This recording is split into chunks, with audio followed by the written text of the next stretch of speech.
for 5 minutes to go to the start of what is almost invariably the most exciting and the most dramatic Grand Prix of the year, on the track which is certainly the most spectacular and the most demanding for the drivers. As I've said, nearly 2,500 gear changes, speeds which vary from 25 miles an hour around the two hairpins to 170 miles an hour out of the unique tunnel here underneath Lowe's Hotel. It's a circuit where passing is extraordinarily difficult, and so therefore getting into the first corner first is absolutely essential.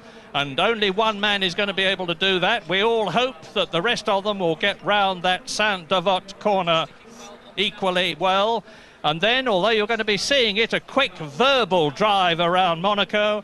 There's the climb from Saint-Devote with the harbour on your right into the famous Casino Square, past the casino and the Hotel de Paris. Then dropping down past the Hotel Metropole into the Mirabeau, one of the two hairpins, to Lowe's Corner. That's a hairpin which they take at only 25 miles an hour. Then after the Portier, through the tunnel, and they burst out into the sunlight at some 160 miles an hour, down to the chicane, where Alberto Ascari went off in, I think, 1955, into the water and was successfully recovered. Then the Tabac, the swimming pool, which is a comparatively new section. Monaco is one of the two most historic Grand Prix circuits in the world. Monza is the other one. There's the Rascasse, which is another very, very slow right-hander. And then after the what is now called the Anthony Nogue corner, but many of you will know as the old Gasworks corner, there is the blast up the so-called start and finish straight, although it's anything but straight, a lap of Monaco, which you'll certainly be seeing, and I'm sure Jonathan will be taking us round and telling us about it from the driver's point of view, where they change gear, where they can pass, and there's very few places where they can do that, how quickly they'll be going. And Damon Hill is there in the Williams, impassively waiting for the start from pole position. Yes, Damon Hill really drove absolutely superbly in qualifying. He had a few problems on the first day, which takes place on Thursday, uniquely at Monte Carlo, but they got those sorted out. The Williams team really worked well, and Damon put in absolutely stunning laps, and not just one of them, to take the pole. But I'm sure he will realise that he's not going to have it all his own way, certainly not as easily as he had it in qualifying, and that's because his two main adversaries had some problems. And the main one, of course, is Michael Schumacher there. You can see him on the right, second on the grid. Now, Schumacher, in yesterday's quicker day, had problems in the morning. He only managed to get 11 laps in, and that was because they had a coming together, or Schumacher had a coming together with Frentzen. He damaged a track rod, and then they found a cracked wishbone on the Benetton. And so, despite having changed those and reset the car up for the qualifying session, Schumacher wasn't quite as confident as normal, and it showed in the times. Although indeed Schumacher just claims at the moment that the Benetton here, unlike Spain, just is not quick enough. Third place, David Coulthard really has done an absolutely superb job. Coming here to the first time, as we've heard, he has not only made it to be third on the grid, but he's also not made one mistake on the way round, and that means no running on at any corners. He has not spun, and he has not actually hit anything, and that's an amazing package of things. Then the Ferrari. Well, Gerhard Berger, we saw him a little bit earlier on. Berger has been in absolutely exuberant form in the Ferrari, power sliding it round spectacularly. Perhaps not quite the quickest way, but nevertheless it's certainly been highly entertaining, although of course that kind of driving in the race will really give him tyre problems. But the most frustrated man in qualifying has been Jean Alesi. Alesi in the Ferrari, who's been so much on form this year, was fastest on the first day and the Thursday, but then had the frustration of breaking down with his car, and he was not able to use it, and effectively did not complete a lap until the very late stages of the second qualifying session, when he took over Berger's car, and he was not able to improve. He just got one lap at the very end of the session, and on that one lap Eddie Irvine's damaged Jordan was in the way, or certainly the legacy of that crash, and so there Alesi very, very frustrated. I think that's going to show. We're going to see Alesi really looking to charge hard at the start of the race, and there he is rather on the bottom right of the picture. And now the car's preparing for the final green flag lap. This, of course, is not the main start. This is the final warm-up lap, the formation lap as it's called. The cars are not allowed to overtake on this. Damon Hill shooting away, and there is the first corner. That is the Saint-Devote corner where Hill and Hakkinen came together to retire both cars in last year's race, coming up the hill here towards Massenet. And this is a very fast section of the track, 160 miles an hour before they go on the brakes, down to fourth gear, 120 miles an hour through the left-hander, Massenet, and then dabbing the brakes right through Casino. And that's the right-hand corner here. Tremendous sense of speed coming through this section. The road doesn't look it there, but it is very cambered indeed. Then down the hill, flicking right to avoid a bump, down from 140 miles an hour, second gear, and this is the Lowe's corner. This is the corner where on the first lap you may well see cars absolutely stationary, because we had such a traffic jam problem here at Monte Carlo, and it's very, very important that the drivers don't just get frustrated and don't try and just force their way around the problem. So coming round through the tunnel now, this is halfway around the circuit. The drivers warming up the tyres, warming up the brakes. This time we have once again got the electronic jump start system set up, so that if any car does jump the start, then they will be penalised. And indeed, for those of you who recall the last start in Spain, you're right, the green light didn't in fact come on, but the start was so good from everybody that the race was allowed to continue anyway. And I'm quite sure that won't happen again. All the cars now bunching up. Look at there at Lacey. He really is going to be in challenging form. And it's that third row of the grid, Hakkinen and Lacey, and we've got this wonderful overhead view that's going to see some of the most sparkling action, I think. It's going to be critical for Damon Hill just to make a good, solid, safe start. Schumacher will be trying his utmost to get ahead off the line. Coulthard to keep out of trouble. Berger, I think, will keep out of trouble. Both those two don't want to have anything more than a good, solid, conservative points-gathering top three race. But Lacey and Hakkinen there, 5th and 6th, are going to be, I'm quite sure, the ones to really watch. Well, for some, the race could end at the first corner. I sincerely hope that it does not. For the others, it will go on for nearly 2 hours. 26 are starting. I will be very surprised if more than 12 finish in this grueling, demanding Monaco Grand Prix of 1995. 161 miles, 78 laps. That is a long, long way. They are exiting the Ras-Cas corner now. And there is the lineup. That is John Alesi, where on his roll bar there is the French Sicilian, and the adrenaline will be flowing through him by the bucketful, because he hardly got out in the qualifying session yesterday. He's only 5th on the grid, having been fastest on Thursday and looking for pole position. But watch the lights this time. Remember, there wasn't a green in Spain. Hopefully there's certainly going to be one here, and it will come on between 4 and 7 seconds after the red. Watch for the green now.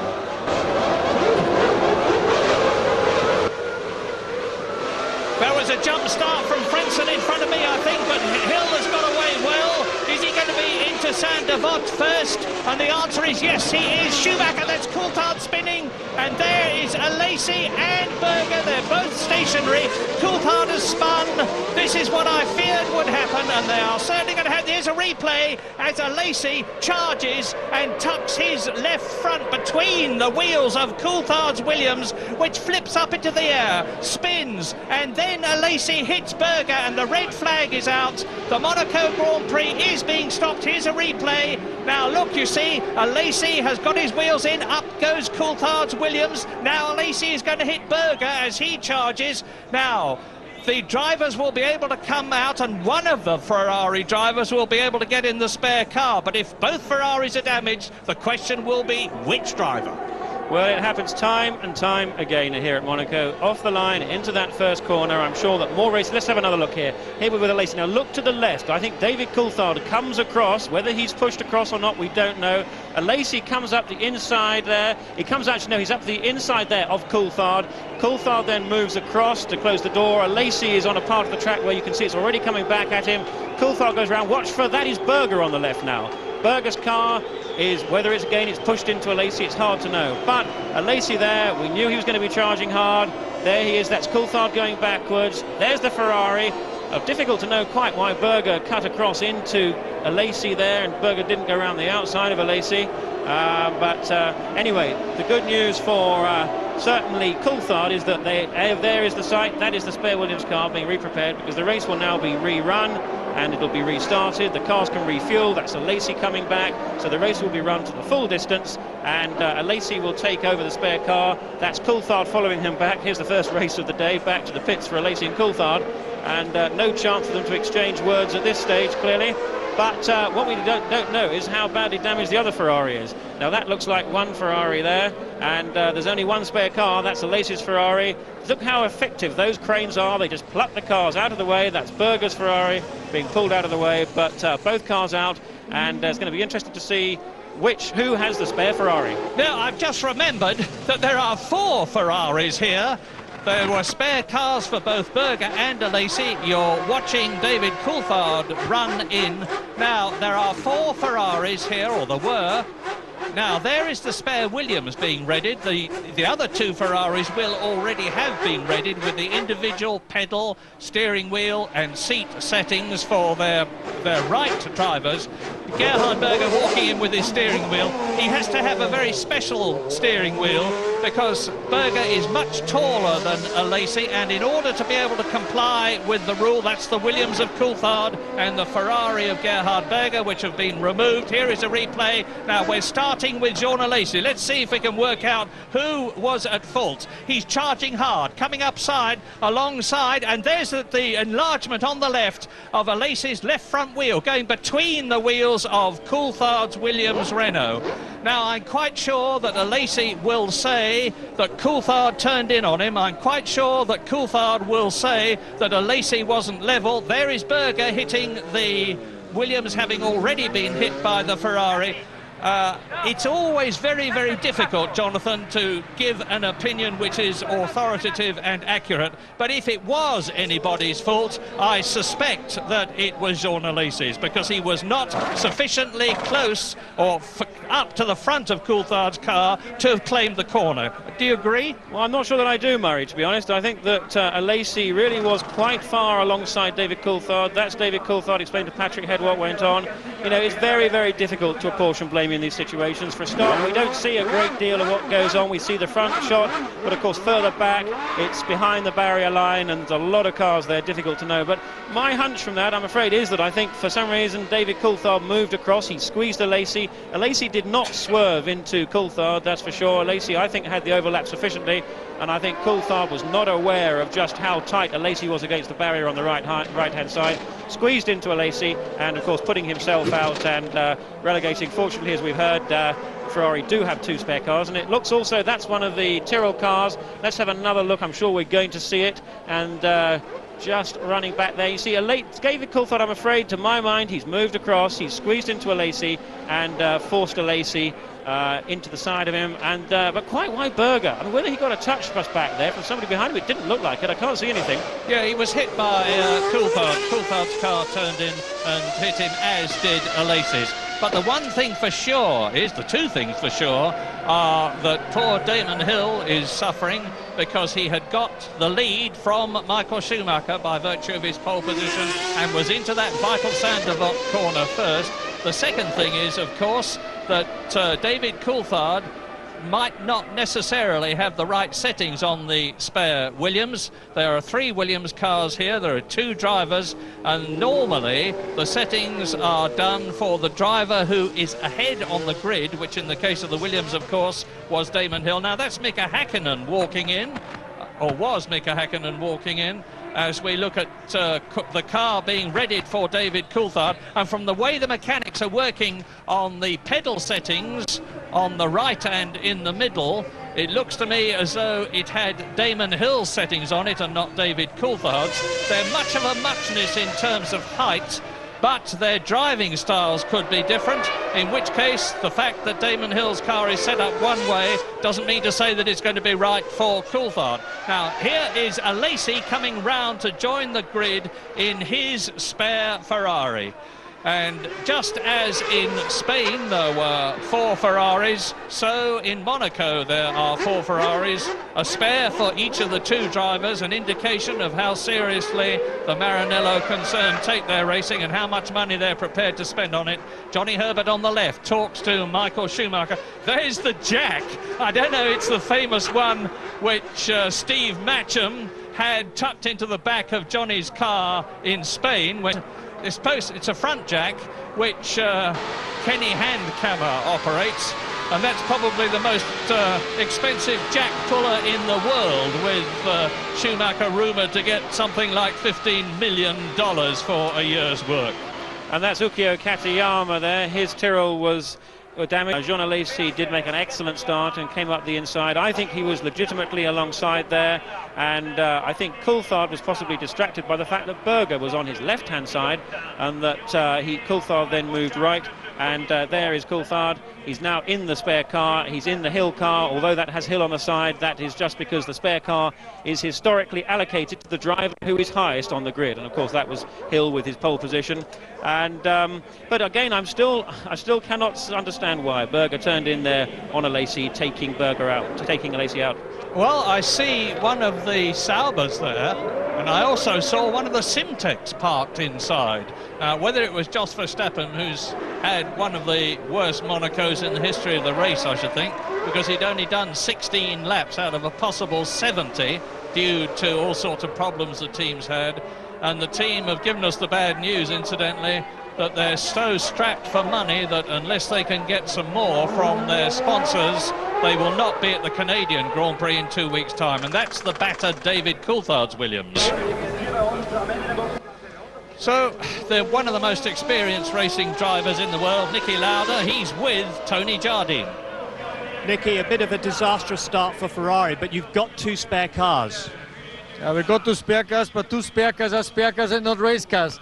So normally you work here for 2 days with your race car, trim and get everything absolutely right, and this is what the car you race. Now both guys have to get into the spare cars, which nobody really knows if the setup is as perfect as the other ones. You can never get the cars right, so for us it's really a disadvantage now. Did you see the incident on television? What did you make of it? It's very easy to see that Alesi made a better start than Coulthard. He was catching him on the right, but then David moved over, which is also normal because David can't see Alesi on the right side of him, and then they hit each other, and Coulthard went up in the air. So I think it was, you cannot say it was one guy's fault. I think it was a typical Monte Carlo accident. Well, we saw Jean go in one spare car. Is Gerhard in the other now? Yes, because Gerhard hit Jean later. He also went up in the air and damaged his suspension. So both guys are now on spare cars. Thank you, Niki. 3 times world champion Niki Lauda, now a consultant to Ferrari, and one of the reasons why the team has improved so much since Alain Prost last won for them in Spain in 1990, except for Gerhard's victory at Hockenheim last year. Only 1 win since 1990, and Ferrari were looking extremely good here. Well, they still are looking good, but you've heard from Niki Lauda the problems about taking over a spare car when you've been working on your race car through the Thursday free and qualifying sessions. That is Jean Alesi looking Ferrari as well, as Damon Hill was getting well away up the Beau Rivage, the hill to Casino Square, in front of the man you're looking at now, Michael Schumacher. So Monaco once again lives up to its reputation of being, to put it mildly, a very difficult circuit. That's Rubens Barrichello, the Jordan driver. Yes, it's easy to understand how these sort of incidents can happen too, when you consider that these cars will be accelerating from 0 to 150 miles an hour off that start and taking about 7 seconds to do it. And you've got 26 cars all accelerating from 0 to 150 miles an hour in more or less 7 seconds, with just centimetres separating them. And the racket from the engines, the dust, the smoke, everything, the whole atmosphere makes it very, very difficult for a driver to be aware of everything that's going on around him. And in this situation, I think that David Coulthard did squeeze. Of course, I don't really think Coulthard was aware of Alesi's presence there. And the important thing for all the drivers now, but particularly David Coulthard, who is having his first start here at Monaco, for him to put that out of his mind and to just focus and concentrate on the start, as if this start now that's going to be coming up, we're looking for the 5-minute board before the countdown procedure will resume, to make this start as if it was the first one. And of course it was particularly difficult there for, actually, as we look at Gerhard Berger's car being craned off, I did actually wonder whether or not Berger's car might have been damaged in the first incident, and on the first incident that happened when he got hit by Coulthard, and that damaged the suspension on Berger's Ferrari, and that meant when Berger went to turn into the Sandoval corner, the car didn't handle as he thought, and that swerved him into the side of Alesi. And we're obviously going to get lots of pictures here of what went on, and there we are with Alesi again. That's the Coulthard car on the left, and looking now again for Coulthard coming around, You can see up in front we've got Damon Hill, who's made a nice clean start. Schumacher made a good clean start, and that would have been Coulthard spinning at round about 120 miles an hour originally, I would have thought. These cars really are going very quickly in that amount of time, but David is an exceedingly mature driver. He drove so well here in qualifying, and I think he's quite capable of putting this behind him and making sure, or doing what he can to make the second start the one that's going to be clean for everybody. But of course the start is the time when, yes, accidents are most likely into the first corner, but it's also the very best time for a driver to try and overtake and try and get ahead, because once they adopt the largely single file crocodile formation that will certainly establish itself by about halfway round the first lap, maybe at the end of the first lap, getting by anybody thereafter really is very, very difficult. So the first corner is the easiest place to have an accident, but the easiest place, or the least difficult place, to overtake too. Roland Brunscherider, who is one of the top FIA in the lead by Saint-Devote when the race restarts, which he failed to do the first time. Unsurprisingly, that's a comment and not a criticism, because although he has exactly the same type of V10 Renault engine, and incidentally Renault have never won here at Monaco, as Damon Hill has in his Williams, the fact is that Hill was a full car length ahead of him. That's what pole position is all about. It's a staggered grid in order to increase the safety and reduce the chances of cars driving into each other, which, as you have seen, they still do. And Coulthard has got a lot of psychological pressure now. He knows that his car has been destroyed. There he is, talking to his race engineer, Jock Clear, the man with the headphones on. And Damon Hill's face there reminds me, as he sits in his car, the situation reminds me of the time when Gilles Villeneuve, the great Ferrari driver from Canada, was sitting on the start line in Monza in his Ferrari, waiting for the race to be restarted after a major incident. And it took a long time to get the race going, and Villeneuve just sat there. He didn't want to destroy his concentration, and that's what Damon Hill will be doing. Luca Badoer waiting to get into his Minardi. We know that Mika Salo, the Finnish driver, is going to be starting from the pit lane in his Tyrrell Yamaha, having experienced problems at that start. I'm sure that there are other drivers who also had major problems. We've seen one of the Saubers, we've seen one of the Simtex. Sadly, I can't tell you which ones at the present moment.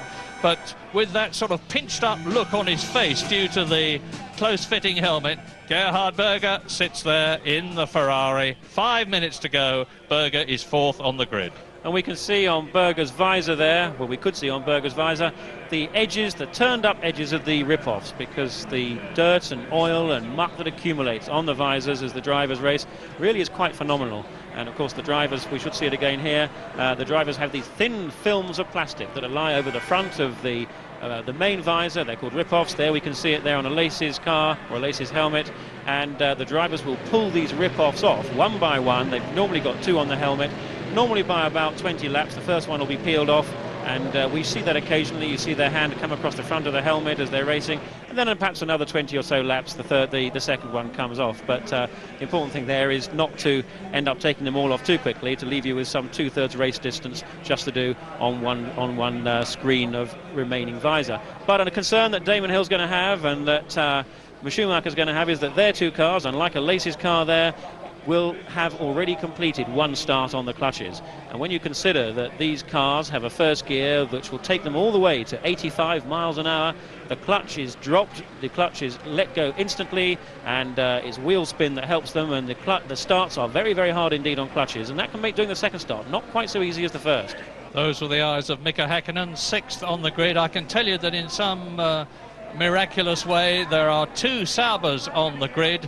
One of them is occupied for the first time by French driver Jean-Christophe Bouillon, who is the Williams test driver, but is taking the place of Karl Wendlinger in the Sauber team, we think, for the rest of the season. The unfortunate Wendlinger, who crashed here in practice at Monaco last year and came back at the beginning of this season after being out for all the rest of last year, really hasn't got his pace back. And look at Damon Hill's helmet there. There's a lump of rubber on the bottom opening of his visor there. Now that he will have put there just to keep the visor ajar by a tiny amount. Damon, like all the drivers, needs a little bit of airflow around to keep some ventilation around his face. He also wants to stop the visor misting up. The humidity here is relatively high, although the temperature is high. And these little details make a big difference to a driver. The rip-offs, the helmet fit, the visor being just kept ajar, and you can see Damon has put some black tape on the side of the rip-offs to help him locate it, because when you're doing 130, 40 miles an hour with one hand up in the airstream trying to pick off just one of those rip-offs, it really is very difficult. We've lost 21 minutes already. That doesn't mean to say the race is going to be any shorter. It's 21 minutes since it started, and we saw that collision between Alesi, Berger and Coulthard, which immediately put those three cars out of the race, because less than the necessary number of laps for a race to be declared official had been completed. It means that this race is still going to be over 78 laps, and it seems to me that the Williams mechanics, who are finalising the adjustments on David Coulthard's car, which was intended originally for Damon Hill as Damon's spare car, those adjustments have been successfully completed. They're not going to be nearly as major adjustments as they would have been if, for instance, Alesi had to start in a spare car that had been intended for Berger, because Berger is a big, tall, lanky chap. Alesi is much shorter. And look at that's Mika Häkkinen's car. Look at the steering wheel.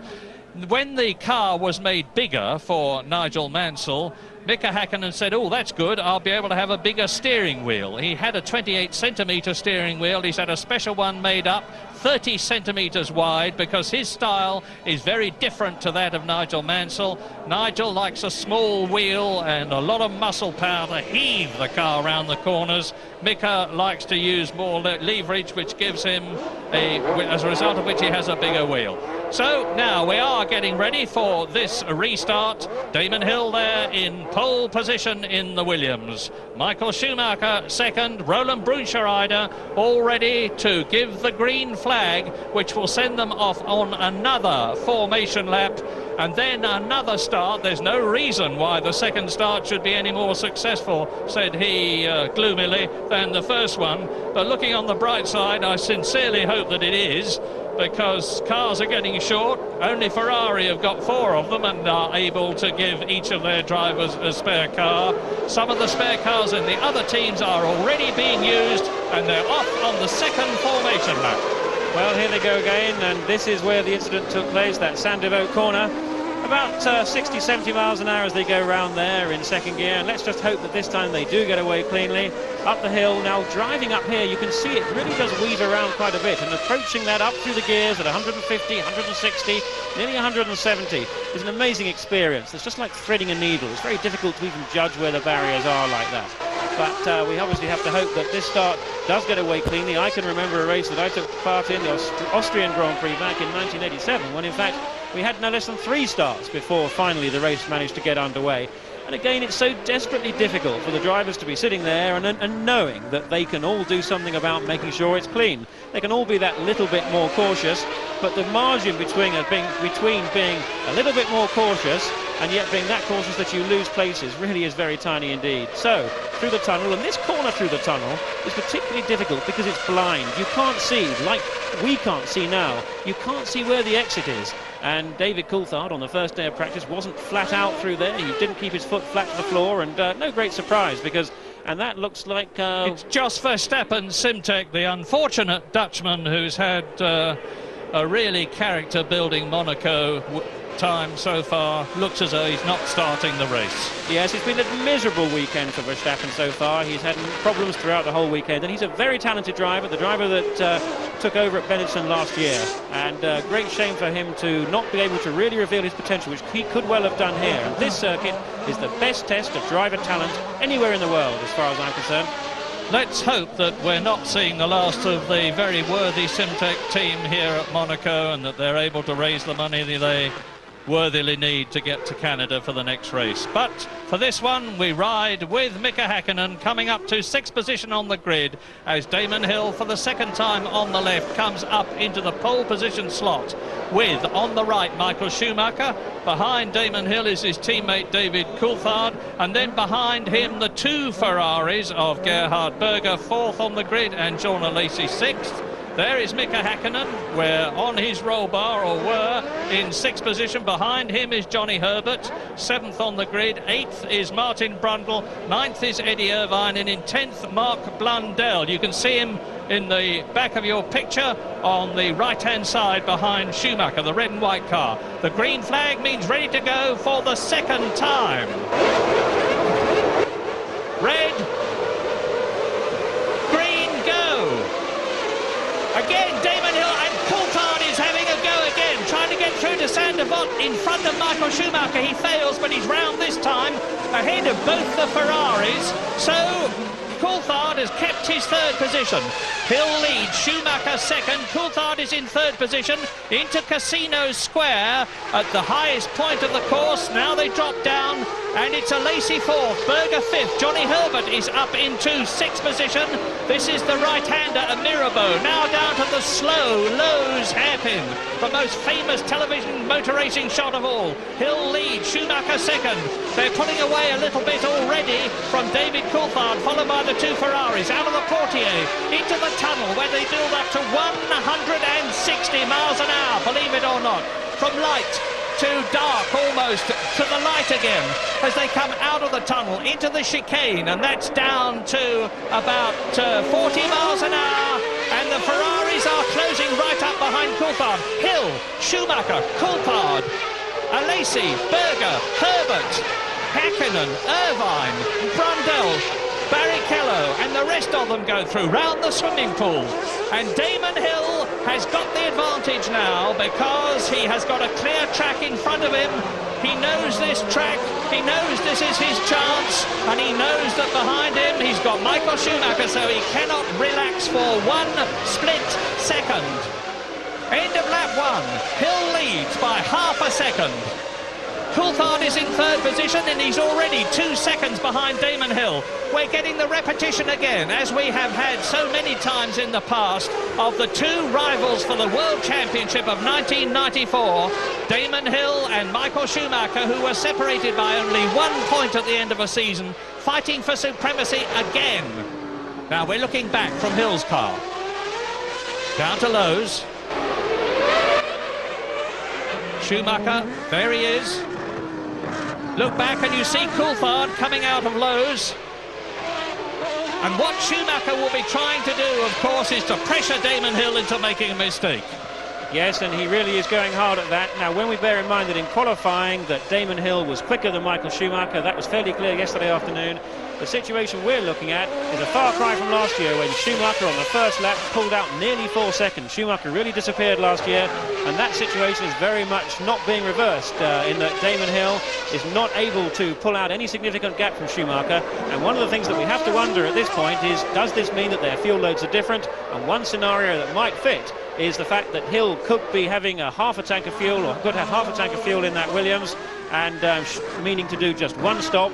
Schumacher could be having a third of a tank, needing to be doing 2 stops. That would make Schumacher about 1 second of that quicker because of his lighter weight than Hill, and that could mean that Schumacher, to get the benefit of that advantage, would need to find a way past Hill very soon.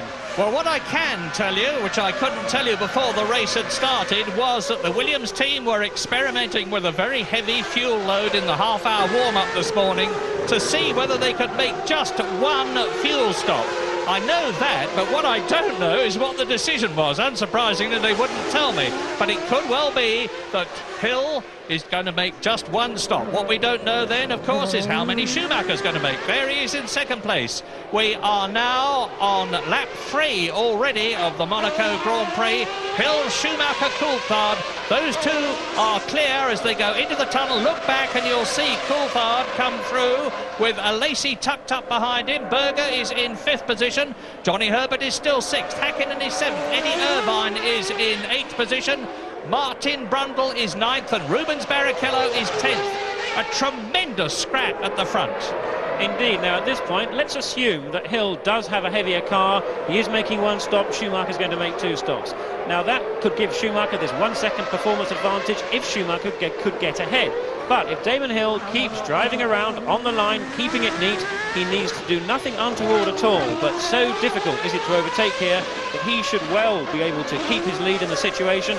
And that could all be part of the strategy. But just a word on a couple of drivers who really did make particularly good starts. So Lacey moved up from 5th to 4th, and Johnny Herbert too, up from 7th on the grid to 6th on the grid. A good start there for Johnny Herbert, and Herbert really has been much more confident, having got that 2nd place in the last Grand Prix at Spain. He qualified well, he was within a second of Michael Schumacher. We're seeing a different, more confident, faster Johnny Herbert now. Well, we know that the controllers of the race are going to be taking a pretty dusty view if anybody cuts across the chicane, which 1 or 2 people did in the Formula 3 race yesterday. I suspect they're very unlikely to do that as the ultimate professionals in Formula 1. And into the tunnel for the 4th time go the leaders. Hill, Williams, Schumacher, Benetton. This is turning out to be a classic fight already. Let's hope it stays that way, because to keep up this pressure for the whole race of 78 laps is going to take a lot of doing. And look how close Michael Schumacher is. Remember that he is partially blinded as he goes into corners, unlike Damon Hill, because he's got the big wing of the Williams Renault in front of him. We look back from Hill as he goes into the Rascasse, round the brown roofed cafe, out of Antonino, and Schumacher looks to me as though he's going to have a go to try and get past at this right-hander which is coming up. No, he's too far back at Saint-Devote. And one of the things that we can see wonderfully here, looking at these 2 cars going around virtually tied together, is the fact that the appearance is that Damon Hill is braking a little bit earlier than Michael Schumacher, because Schumacher appears to close up under braking, and yet it looks as if perhaps Hill has got more power because he manages to pull away under acceleration. Now that is not the case, that is just simply the impression, and that is because, of course, Hill is arriving at the corner before Schumacher. He gets on the brakes earlier, and conversely, Hill is able to get on the power earlier coming out. But we do get this on a tight circuit like this very apparent closing and then expanding of the gap, as the physical spacing of the cars around these tight corners makes a very real difference to when they have to brake and when they accelerate. Just imagine what it's like in the car. They're coming down now at 165 to 170 miles an hour, braking for the chicane, down to 30 miles an hour on the apex there. They've got 700 horsepower blasting away behind them, putting the power down through those wide tyres. But now, this year's cars, which have got a 60mm ride height, including the 10mm wooden plank which is underneath, are much more nervous than last year's cars. And all around them, they've got steel barriers and walls. You have to drive well within your limits at Monaco, because if you make a wrong move, it's going to be into the barrier. And we've seen already today with Lacey, Berger and Coulthard what happens if you do that. So Hill and Schumacher cross the line to complete lap 5, and as they do so, David Coulthard now has dropped 5 seconds on Damon Hill, 1 second per lap. Now, if this was at any other circuit, we presume perhaps that Hill was running the car lighter. Maybe one scenario could be that Hill was running the car to do 2 stops and Coulthard 1 stop. But this is David Coulthard's first time at Monaco. We shouldn't forget he's in the spare car, and in the qualifying he was 1.2 seconds slower than Damon. So it's my suspicion that they are in fact probably on the both fuel strategy, and we're just simply seeing the consequences of David's unfamiliarity with the car and with the circuit. And meanwhile behind him he's got Jean Lacey all over the back of him. He's got a traffic jam. We've got a Lacey, we've got Berger, we've got Herbert, and we've got Hakkinen. And there's little that those drivers are going to be able to do about getting by each other unless somebody makes a mistake. And the real trick here is just to try and keep the pressure up, to try and get as close as one can without getting so close that you get right up underneath and lose your downforce, but close enough to make somebody in front make a mistake, maybe brake too late, run wide to give you the chance to nip up the inside, or get a better run on the way out of the corner and then accelerate by on the exit. But nothing is easy. Lap 6, there they are. Remember, this is only David Coulthard's 13th Grand Prix. He hasn't even got a full year of 16 Grand Prix races behind him. He's in 3rd place, now nearly 6 seconds behind the leaders, but in front of Lacey's Ferrari, in front of Gerhard Berger's Ferrari. There is Berger. Behind him in 6th position is Johnny Herbert. 7th is Mika Hakkinen in the McLaren Mercedes. 8th is Eddie Irvine in the Jordan. There's Hakkinen in the red and white car, coming up the Beau Rivage towards us. That's him, round into Casino Square, round the Hotel de Paris. Alesi, Berger now dropping down past the Hotel Metropole, hard on the brakes for the Mirabeau. That's Johnny Herbert. Mika Häkkinen in the McLaren, which is now much, much better than it was. It's less than a second in terms of lap time on the grid behind the pole position man. The McLaren technicians are getting it right. And if you wonder what that blob is on top of the rollover bar on Häkkinen's car, that is the camera. We've got these overhead cameras mounted right on top of the cars on Eddie Irvine's Jordan, on Häkkinen's McLaren and on Alesi's Ferrari. And whilst you may have thought that the drivers may not be too keen about having that kind of appendage on the car, it may interfere with the aerodynamic performance, that's Berger's. He doesn't have the camera.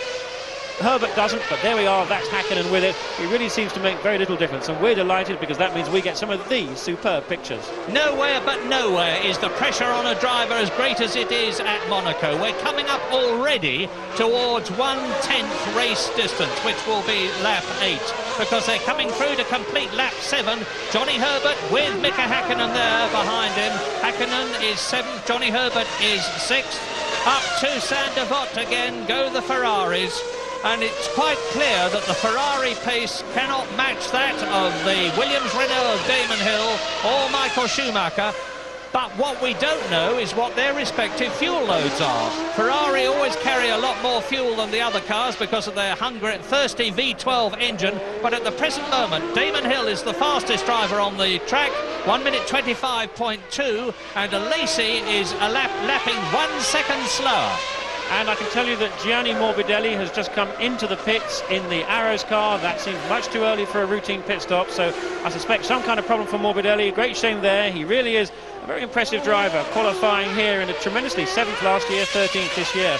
But I don't think we can say, Murray, that the Ferraris are off the pace of Damon Hill's Williams, because both Ferraris are being held up at the moment by David Coulthard in the Williams. Alesi is just 7/10 of a second behind Coulthard, and although that can look quite a lot on the track, the fact is that one just cannot get any closer because the physical spacing is really limited by how close you can be around the slowest corners, and those are Lowe's and the one we've just seen, that's Raskas.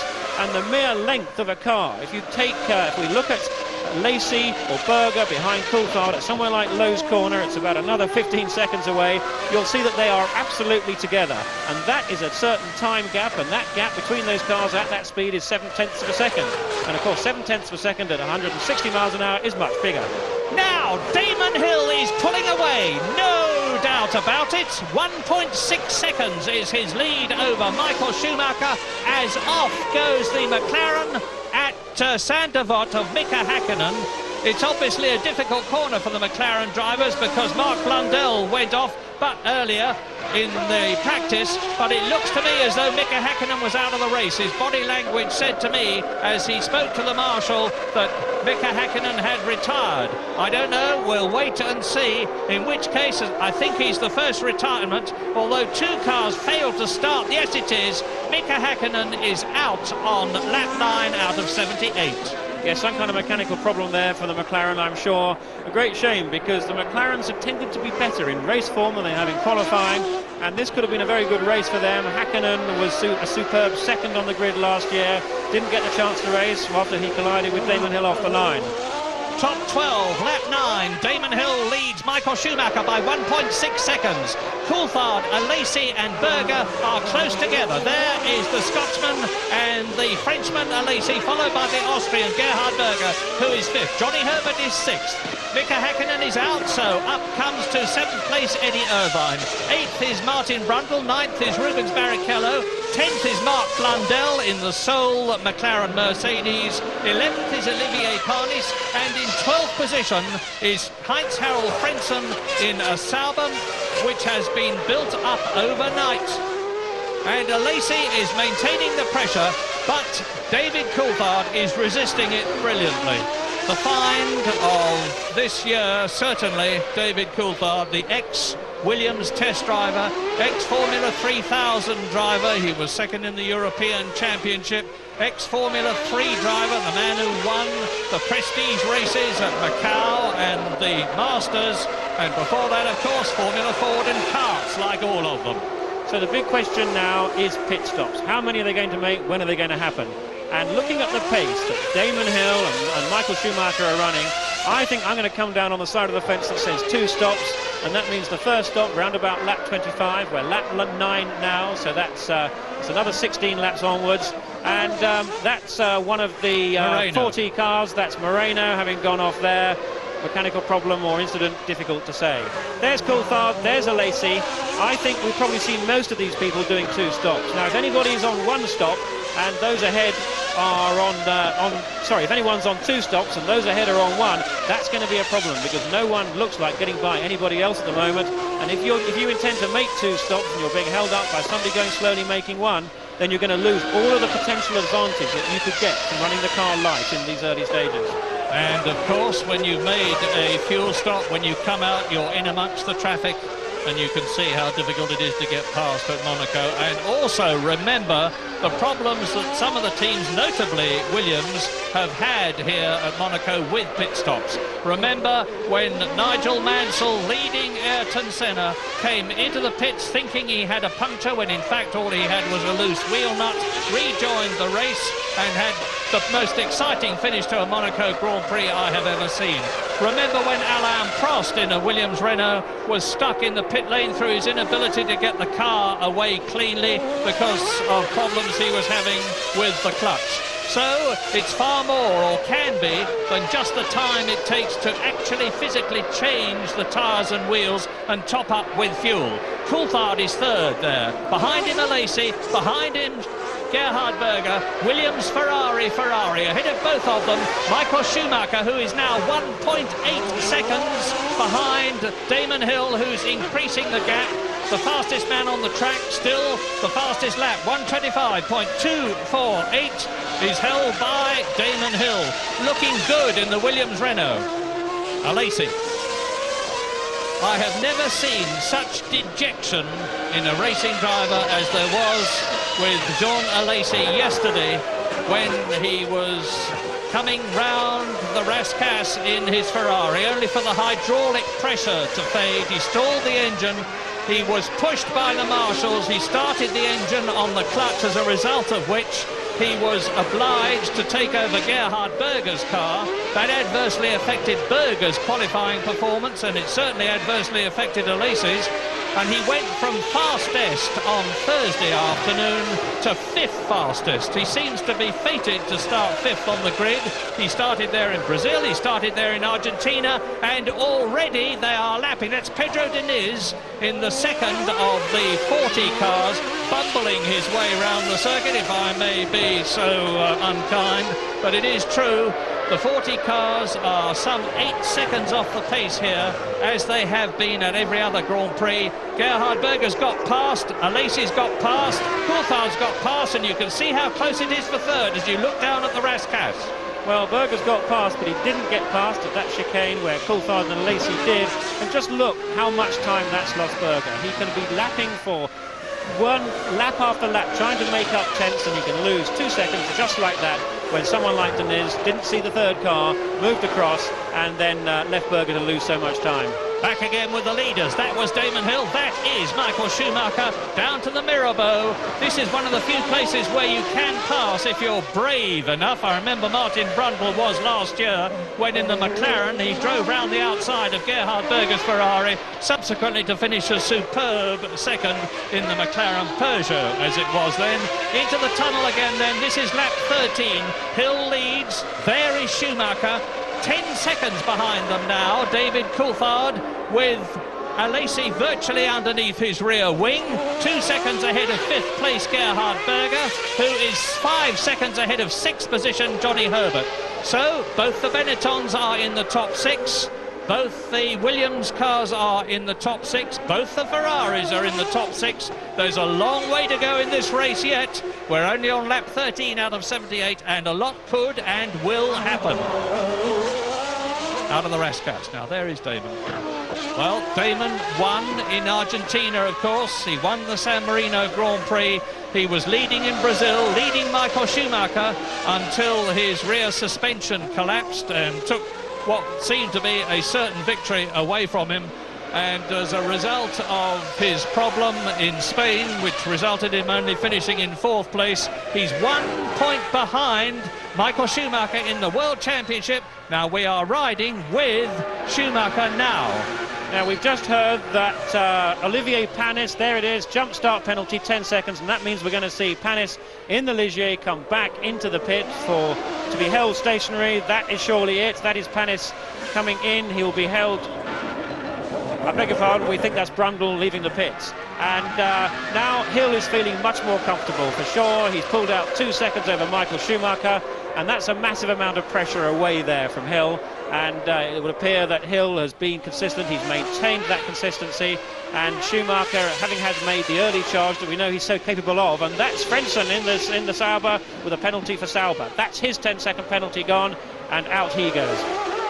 Yes, and Damon Hill is now in a strong position because 2 seconds lead here is going to take a lot of chipping away. Could be very easily lost. We're with Hill at the present moment, going round the right-hander at Anthony Nogue, up to the right-hander at Saint-Devot, which caused the problem at the beginning of the race. There is Michael Schumacher. You can see the gap, and I can tell you that Damon Hill has got this race by the throat at the present moment because he's increased his lead in 1 lap from 1.9 seconds to 2.4 seconds, and the gap between Schumacher and Coulthard is just under 10 seconds. Now, I was about to say that Michael Schumacher stoutly denies, and Martin Brundle has been given a 10-second jump start for a 10-second penalty for jumping the start, and that would have been him that we saw taking it. Yes, this really is very interesting indeed, and that's one of the Georges coming into the pit. It's Barrichello coming into the pit for his stop. This is very interesting because it's highly unusual to have this number of jump start penalties. It's a penalty again for Barrichello, and this really is highly unusual. And it's my hunch that what's happened here is that the electronic devices, which are only being used for the second time, are being rather too eager. I cannot believe that all these drivers have actually jumped the start by that extent. Now, we saw a similar situation at the San Marino Grand Prix when the pit lane speed limit was exceeded by a number of cars, including David Coulthard. And in fact, what happened then was that was the first race when the speed guns that had been used were replaced with speed traps all the way down the pit lane. So we've seen increasing electronics being used for both pit lane speeds and now the start procedure, and it looks like I think probably from the pit lane side that was probably reasonable in that the guns were not that accurate, but it's very difficult to believe that all of these drivers actually jumped the start. Well, I know Heinz-Harald Frentzen did on both occasions because he was right in front of me, and he was away as soon as the red went off, before the green came on. And you can see now Damon Hill is surging past. He's just taken Bertrand Gachot in the Pacific, and Gachot is in 18th position. And of course that's helping Damon Hill. He's got past Gachot. Michael Schumacher has not. The gap is 2.2 seconds. But this jump start business, and Mika Häkkinen there, this jump start business is here, I think, a case of the organisers and the top people in motorsport, the FIA, in effect showing the red card to the drivers, saying we now have the means to check whether or not you're jumping a start other than subjective means, and you better not do it in future because you know what's going to be happening. That's Michael Schumacher. The gap was 2.18 seconds. Has the fact that Hill got past Gachot and Barrichello and Schumacher did not helped Damon Hill. Now again, with regard to these jump starts, I know that the FIA have been experimenting to establish the correct gap, the correct amount of tolerance, because of course every measurement has a tolerance. In the first 4 Grand Prix of the year, that was Brazil, Argentina and San Marino and Spain, were actually used setting up, trying to establish just how much tolerance to give the drivers. Now for the last Grand Prix in Spain, I think they thought they had worked that out, and that the results they got from Spain when nobody jumped the start, as I recall, concurred with the officials, with the judges of fact who are cited down the grid. But having presumably thought they got the gap right, either people have been making very wild starts from midway down the back of the midway down the grid, and that's where these are generally taking place, or the gap maybe is not consistent or shouldn't be consistent from track to track. I'm sure there's going to be a story to tell there at the end of this race. Parnis has had a penalty, so has Frentzen, so has Brundle, so has Barrichello, so has Morbidelli, and so has Montemini, the Italian in the Pacific. We're on lap 17 in this 78-lap race as Damon Hill, we're with him, passes Montemini. There is Schumacher. lap 17. The gap is up to 2.4 seconds. Damon Hill is inching away from the Benetton Renault, and Michael Schumacher is not coping with the traffic as well as the Englishman ahead of him is. David Coulthard is still third, so it's Williams building up the Constructors' Championship points. 10 for Damon Hill if he continues where he is. 4 for David Coulthard. Here's a replay. Coming towards us is Coulthard as Lacey goes through, and Coulthard slows right down. You saw that. We're back again with Damon Hill, who is leading, going round Casino Square. Lacey is up to third, Berger's up to fourth, Coulthard is in the pits, and is the unfortunate Scotsman David Coulthard again retires. He's had a lot of retirements in his short career.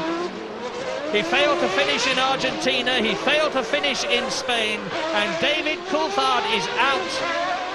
And he's only got second gear is the message that we've just received. He retires on lap 18 out of 78. Still another 60 to go. And those potential 14 World Championship points for the Williams-Renault team have now come down to a potential 10 for Damon Hill. Schumacher still second. Up to third goes Alesi. Up to fourth goes Berger. And Alesi is 12 seconds behind Hill. Herbert in the second Benetton is now fifth. Eddie Irvine is again in the points in a brand new Jordan, and this is Morbidelli taking his 10-second penalty. Out he goes, and back again with Damon Hill completing lap 18 out of 78, 60 to go. Now, where is Schumacher? You can see visually that the gap is increasing, and it's now 2.4 seconds. Damon Hill needs reliability. But we must not forget that these tyre and fuel stops have got to be made, and they can change the race completely. Yes, indeed, but what a great shame there for David Coulthard. That second start that he made really was superb, and in fact, if he'd had more room, he might have moved up from his third place on the grid, but he sensibly held back, and he adopted that third position, really driving well, no mistakes there. And it looks as if Williams do have a bit of a weakness with their gearbox, because it was the gearbox problem that put Coulthard out again in Spain. And whilst I know they were having more components made to improve the situation, there was a bearing failure for Coulthard in Spain. It could just be that those components weren't on the spare car, and that's the Corsa car that Coulthard was in. But having said all that, I think it's unlikely, because Williams is certainly a team capable with enough resources to apply any improvement across the board. The fire is certainly burning inside Damon Hill. Did you see the way he summarily dismissed Mika Salo in the Tyrrell as he lapped him? Salo, in his first Monaco Grand Prix, is in 16th place in the Tyrrell Yamaha. And Damon Hill now is, I suspect, no, Schumacher's got past Salo as well. And Damon Hill is coming up to Morbidelli, who we've just seen take his 10-second penalty on lap 20 out of 78. And Schumacher has got the lead down to 1.8 seconds, presumably because he was able to get past Salo more cleanly than Damon Hill, in which case he must have done it very well indeed, because I thought Damon was terrific. That is Montermini taking his penalty as Damon Hill goes inside Morbidelli. Out goes Montermini from the pit lane. Morbidelli, now, is Schumacher, yes, Schumacher has been able to get past Damon Hill. We're on the wing of Schumacher's Benetton now, into the tunnel. Chasing Damon Hill, out of the tunnel, look for the light change. And here is a potential overtaking spot, but that braking zone from 180 miles or 170 miles an hour down to just, and that's Bouillon there, that's in front of Damon Hill. This is the French Formula 3000 champion, the former Williams test driver, now taken over from Carl Wendlinger. And this is going to be the kind of opportunity, as ever, Hill gets by Bouillon. That's good for Hill. Schumacher will maybe be able to get by, yes, well done Bouillon there. He's really looked at his mirrors in his first Grand Prix here. He's done well, not interfering with the lead battle. It's danger time for Damon Hill. The lead has come down, and The last lap of Michael Schumacher was half a second quicker than Damon Hill. This is a replay of Hill going through on the swimming pool section, and the gap is 1.2 seconds on lap 21 out of 78. Still, we have to have the leaders come in to have their fuel and tyre stops, and it's certainly my guess that the Williams people, and for that matter the Benetton people, Schumacher, who is second, Herbert, who is fifth, are only going to be making one stop. I stand to be corrected. We'll soon see. Down to Lowe's again, and you don't need me to give you a time gap. You can see that Schumacher is closing up on Damon Hill. What's going to be particularly significant now is that Alesi has not got David Coulthard's car ahead of him, and on the last lap Alesi has set his fastest race lap, and he's closed. He in fact lapped 1.5 seconds faster than Michael Schumacher. We know that Schumacher was slightly held up there by the back marker as he was coming through, but this could provide the chance just to monitor Alesi. He's 8.9 seconds behind now. Lap 21, you're watching the battle between race leader Damon Hill and second place Michael Schumacher as Martin Brundle comes into the pits for his tyre change. Alesi is third, Berger is fourth, 10 seconds behind the leaders. Johnny Herbert is in fifth position, and out goes Martin Brundle. In sixth place is Eddie Irvine. Seventh is Mark Blundell in the McLaren, the only McLaren. Luca Badoer is higher than he's ever been in a Grand Prix this year in the Minardi. He is in eighth position. Ukyo Katayama in the Tyrrell Yamaha is ninth. Pierluigi Martini in the second Minardi Ford is in 10th position.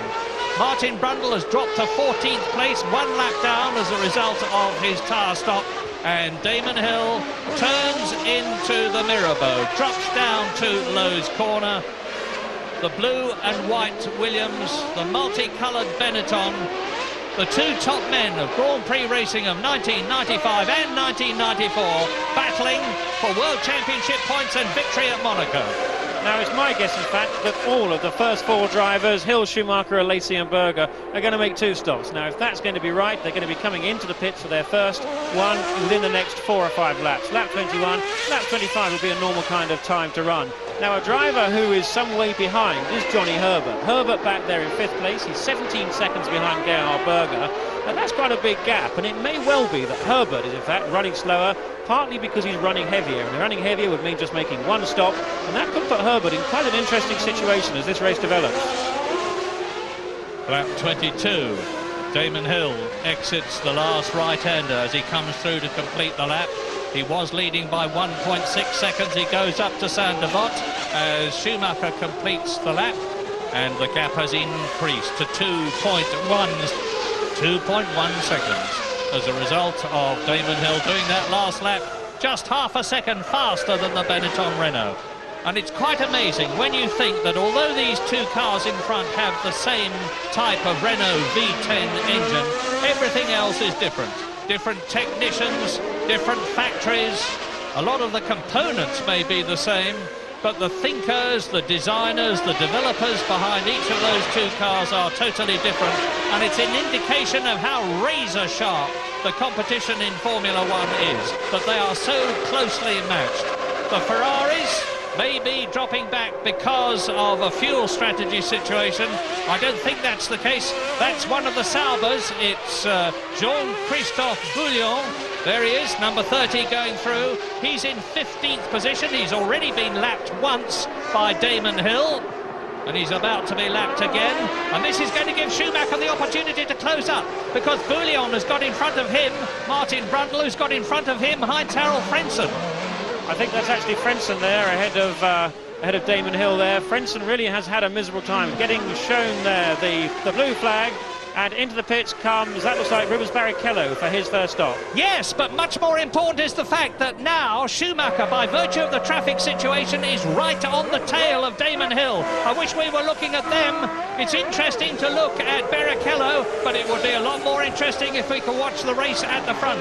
How close is Schumacher? Here is the answer. We're on Schumacher's car now, and that is Damon Hill's Williams Renault plunging down to the Mirabeau.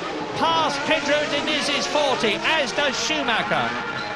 And this is where Gerhard Berger and Damon Hill had contact in a previous Monaco Grand Prix. There is Michael Schumacher. That's the first time we've seen this. And in cockpit camera. And the German is in the same situation now as his brother Ralph was in the Formula 3 race yesterday, right on the tail of the leader. Into the pits comes Mark Blundell from 7th position in the McLaren Mercedes. He's already scored a point for the team this year by finishing 6th in his first race for McLaren in Brazil. Nice stop, 7.5 seconds. Look at the people in the pit lane now with Damon Hill. There's Schumacher. That's how close it is. And why Montemini has been given the black flag, I don't know at the present.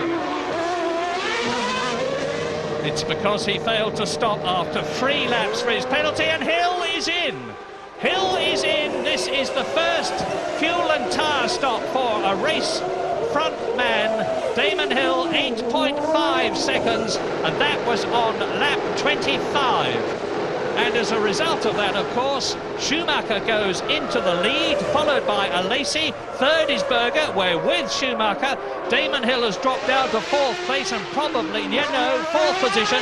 Johnny Herbert is still 5th. And now the race is going to turn on when Schumacher comes in, how long it takes the Benetton mechanics to change his tyres and wheels and refuel him, and whether Damon Hill can regain the lead whilst they're doing so. Now let's not forget that in the last Grand Prix in Spain, Schumacher kept going a lot longer than Damon Hill and in fact made 1 pit stop less. But I don't think that's the case here. I'm sure Schumacher will be in the next couple of laps or so. Look at the way he's driving. He's really attacking now. He's got clear space ahead of him. And I believe Schumacher knows he's coming in within the next 2 or 3 laps, and therefore is prepared to really work those tyres hard. If he carried on driving like this all the way through the race, or even for another 15 laps, he wouldn't have much left in the way of tyres, but he can afford to do so, and making very good use of it. See how he slid there? Is he coming in? Is he coming in? No, he's not. But his tyres are worn, and that will have given Damon Hill the opportunity to close by just a 10th or so. You can't afford to lose traction on the car or have it slide even a few inches without it costing you time. But we're on lap 26, and into the pits comes the Ferrari of Gerhard Berger. He's in 3rd position. Damon Hill will pass the Ferrari in the pits, I think. He was only 10 seconds behind. Out goes Gerhard Berger, and on lap 26, we're with Schumacher again. He's got past the Minardi, down to the Portier.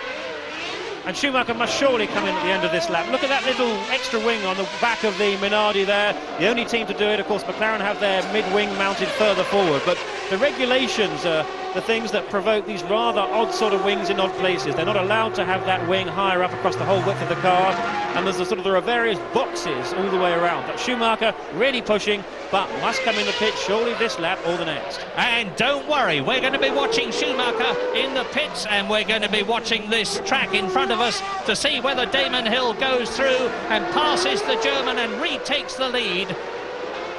This is the Rascasse again. Here he's coming in, if he's coming in. And he is not coming in. Alesi is 2nd, Damon Hill is up to 3rd, Berger is down to 4th, Herbert is 5th, and Katayama is up to 6th. Right, well, I think what Schumacher is doing here, he's staying out a little bit longer because he really wants to try and pull out a gap over Damon Hill so that when Schumacher comes out of the pits from his pit stop, he can be ahead of Hill. He wants to make up time on the road. And he could do it because Hill is now 25 seconds behind the German in the Benetton Renault. I wonder if this is another indication of how superb the Benetton technicians and driver in Michael Schumacher with Pat Simmons, his race engineer, are at getting a winning strategy. Because Schumacher has got the lead and he's got a clear track in front of him. He can get the last mouse power out of his Renault V10 engine and exploit it to increase his lead, and that he is doing. He's 11 seconds ahead of Jean Alesi's Ferrari on lap 27 out of 78. He's 28 seconds ahead of Damon Hill with the corrections on pit stop times. Johnny Herbert in the 2nd Benetton is now 4th. Gerhard Berger, after his pit stop, is down to 5th. Katayama, who's yet to come in, is in 6th position in the Tyrrell. And I look again, and again I can tell from the line of the Benetton as it exits the gasworks corner, the Anthony Nose corner, forgive me, that he is going through again. He's into his 28th lap now. 11 seconds was the gap before. Waiting for Alesi. And this may be just one lap too long for Schumacher, assuming that he is going to come in at the end of this lap, because ahead of him he's got the arrows of Inouye, and Inouye was just 2.3 seconds ahead of Schumacher, and that's going to be close enough. And there's a spinner there. There is Inouye. It's one of the Tyrrells looked to me as though it was parked up against the barrier. No, I apologise. You're quite right, Jonathan. It is Taki Inouye. It's Katayama. My apologies. Katayama, who was in 6th position, presumably on worn tyres, lost it as he came out of Casino Square. Very easy to do, even when your tyres are in good condition, and spun to a standstill alongside the barriers on the Beau Rivage, on the drop down past the Metropole Hotel. That's the camera that you're looking at now. Lap 28. And adding to the advantage at this stage for Michael Schumacher is the fact that Hill, I think, is being held up by Morbidelli in the arrows, and that could well make the difference with this hard-charging sprint now that Schumacher is undertaking. Let's see, he must come in surely this lap. No, he does not. But as Schumacher crosses the line, Tony Jardine has got hot news from the pit lane. David, you must be bitterly disappointed. Tell us what happened. Well, as you know, obviously I had to take the spare car for the start, and that was set up for Damon, so we had to change some things. But I think there was maybe something not quite 100%, because eventually it broke a gear, and that was it. The gearbox was finished. Up until then, you've been holding off the Ferraris really well. Up until then, I was, you know, it took me a while to get used to Damon's car, but I thought, okay, 3rd place, we'll keep it on the circuit. But reliability, unfortunately, wasn't there today, and no more points. What's your version of the first start? What happened? Well, Gerhard got alongside me, which I think was fair. But then Jean came up my inside, but it's a decreasing gap into the first corner. So once I'm between two cars, it's exactly the same as Hockenheim last year, when Mika tried to come up. When Mika tried to come up the inside, there just isn't room. So as far as I'm concerned, Jean was just being over-optimistic. So, in summary then, you're gutted. Yes. Thank you. And we rejoin to see Michael Schumacher in the Benetton, right on the tail of Mark Blundell's McLaren Mercedes, which is in 6th position. So now on lap 30, Schumacher is right up to the 6th place man. He's still only about 11.8 seconds ahead of Alesi, but he's 35 seconds ahead of Damon Hill. Well, I think this is bad news for Damon Hill, because I think the fact that there's one of the footwork cars, that is Inouye, I believe, in one of the Arrows footwork cars out of the race. It is indeed Inouye. This is, I believe, is bad news for Damon Hill, because I think Schumacher, who waves his fist at Mark Blundell, but really Mark Blundell did not hold Schumacher off a great deal, I think he's going to be only making one stop. It's now lap 29. He'd be making one stop, or could well do, round about lap 35. And with the lap times he's doing, he's looking in very good shape indeed. And it's now my suspicion that, in fact, both Schumacher and Herbert are going to be making just one stop, whereas Hill will have to come in, I'm quite sure, for a second one in about 50 laps. At the moment, Hill is, or rather Schumacher, is driving at the same sort of pace as Damon Hill. Now, let's tell you on lap 30 what the stop situation is. Schumacher is on his 30th lap, leading by 11 seconds. He has not stopped. Alesi is 2nd, and he has not stopped. Damon Hill is in 3rd position. He has stopped. Johnny Herbert is 4th, has not stopped. Gerhard Berger is 5th, and he has stopped. Mark Blundell is in 6th position and has been stopped and has been lapped. Lap 30 then, coming up towards half distance, some way from it yet. Lap 36 is half distance. And with Jean Alesi, as you see, just under 24 seconds ahead of Damon Hill, who is actually lapping slower than Alesi, who's just made his fastest lap of the race, 1 minute 25.407. That's only 2/10 of a second slower than Damon Hill's fastest lap.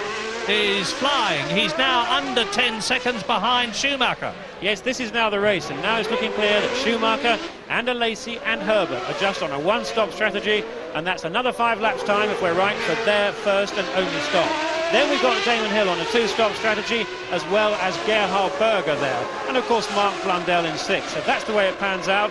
But at the moment, I would say this is looking very good indeed for particularly Jean Alesi, because he's closing on Schumacher, and Schumacher with a bit more traffic there, with Diniz in the 40 just ahead of him, is going to be hindered a little bit more. This is the battle that we need to be watching and following.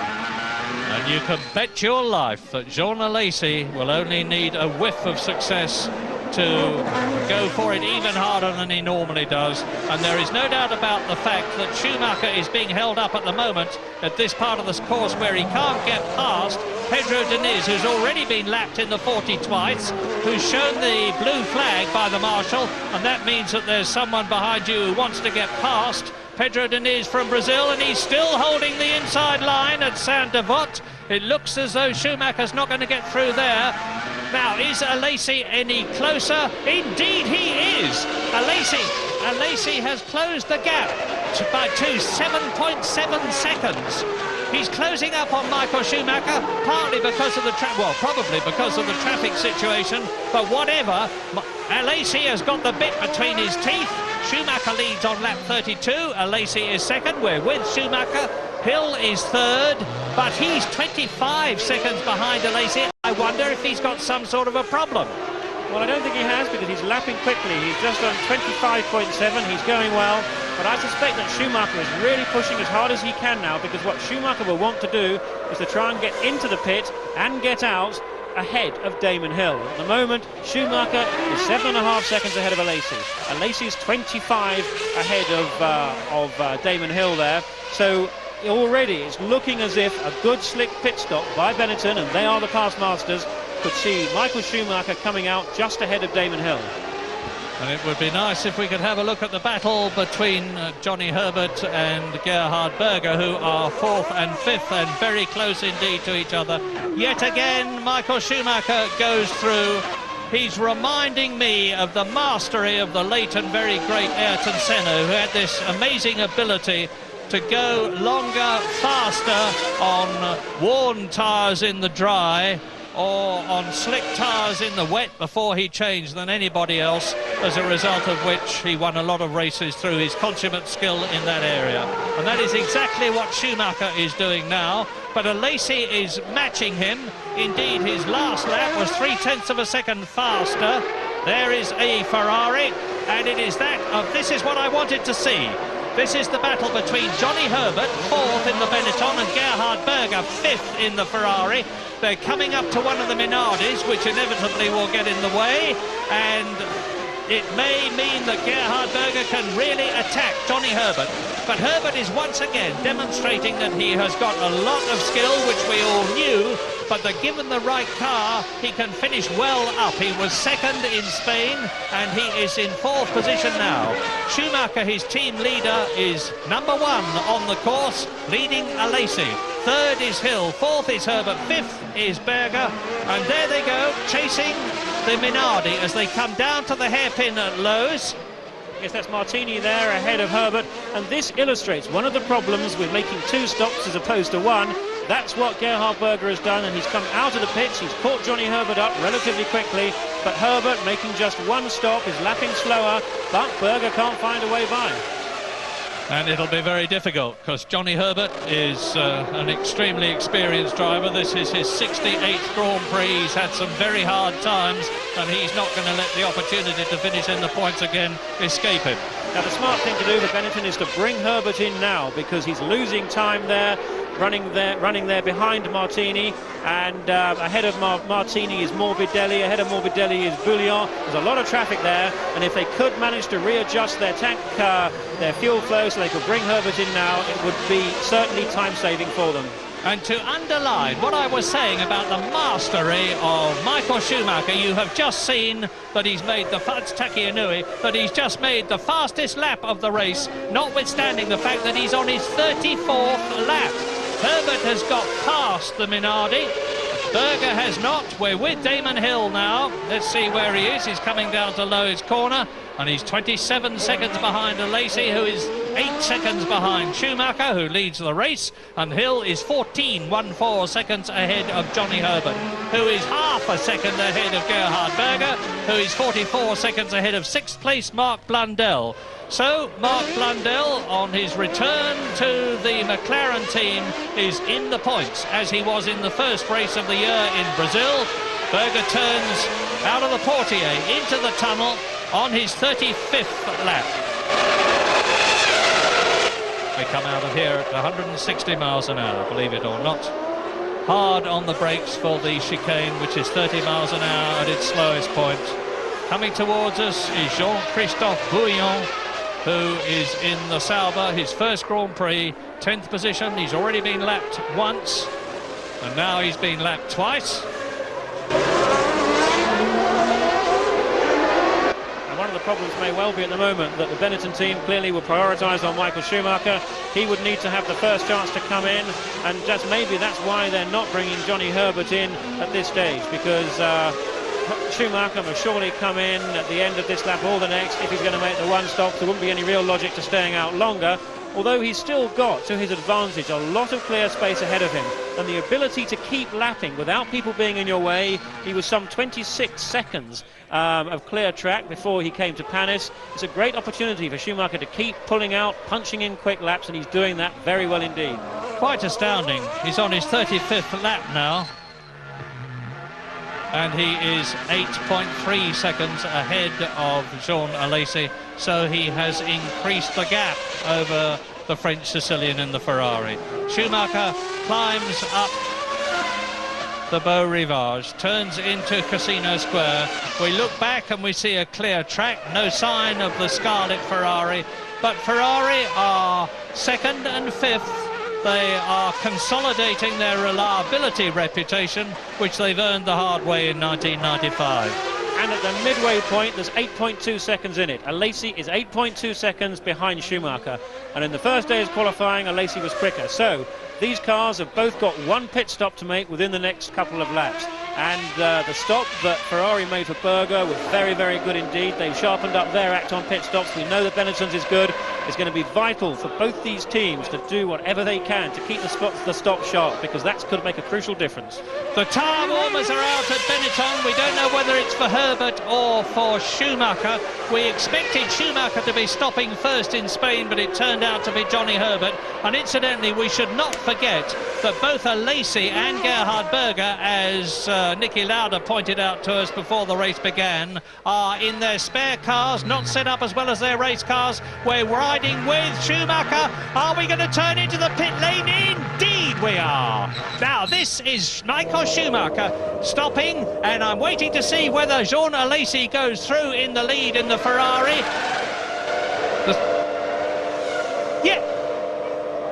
Yes, Alesi leads. Alesi leads, but he hasn't stopped, of course. Alesi leads on lap 37 in the Ferrari out of 78 as Michael Schumacher gently drives out of the pit lane. Remember, there's a speed limit and you get penalised 10 seconds at least if you exceed it, and losing 10 seconds is the least thing in the world he would want to do right now. But on lap 37, with Schumacher having stopped, Alesi leads. Schumacher is ahead of Hill. So Damon is still third, but has stopped once and is going to come in again, we are sure. And it's looking good for Schumacher, but it might be looking extremely good for Jean Alesi as Herbert and Berger, 4th and 5th, start another lap ahead of Mark Blundell, who is still 6th but has been lapped. Martin Brundle, who is now 7th in the Ligier. And interestingly, Jean Alesi has now set the fastest lap of the race, 24.6. Alesi on a real charge. Alesi trying to do to Schumacher what Schumacher did to Hill, and that's really pull out the stops when he's got a clear bit of track to do it. There's Alesi, there's the man, and his spectacular style is so well suited to this kind of circuit. This is where raw driving talent really comes to the fore, and that doesn't come in any healthier doses as Alesi comes into the pits. 10.2 seconds it was for Schumacher. Now, Alesi rolling in. You can see the smoke pouring off the right front. The Ferrari mechanics are usually extremely good at pit stops, tyre changes and fuel. I'm waiting to see what happens with Michael Schumacher. It seems to be a long stop. The fuel filler comes out cleanly. Out goes Jean Alesi, being careful not to exceed the speed limit. And rejoins the track as Schumacher goes past. And Schumacher has regained the lead. This is wonderful stuff. As he climbs up the Beau Rivage, Michael Schumacher has taken the lead from Jean Alesi. So all the first three have now stopped, and the race will settle down a bit until probably Damon Hill comes in for a second stop. We don't think that either Schumacher or Alesi will be stopping. Again, that is Alesi, who is now second. And Schumacher is leading again by about the same margin as he was when he came in. Well, this is really very, very disappointing news for the Williams team and Damon Hill, because Schumacher has not only got out ahead of Alesi, he's got out ahead of Hill, and Hill is now 12 seconds behind Schumacher, and mechanical problems and incidents for Schumacher apart, there is nothing, I believe, Damon Hill can now do to challenge either Schumacher or Alesi. So the Benetton strategy looks like coming out on top again. Sometimes they stop 3 times when people are expecting them to stop twice. In Spain, they stopped twice when people expected them to stop 3 times. When they started at Monaco, we didn't know whether they would be starting once or twice. They appear to be stopping once, whereas the Williams are stopping twice. But if we are right, the Benetton strategy is the superior one, and we're on lap 39 of the Monaco Grand Prix with the man you are looking at, Michael Schumacher, in the Benetton Renault, leading Jean Alesi's Ferrari now by 10.7 seconds, 3 seconds more than he was when he came in to make his pit stop. Damon Hill is 2 seconds behind Alesi, 13 seconds behind Schumacher. Herbert is 4th, 22 seconds behind Damon Hill.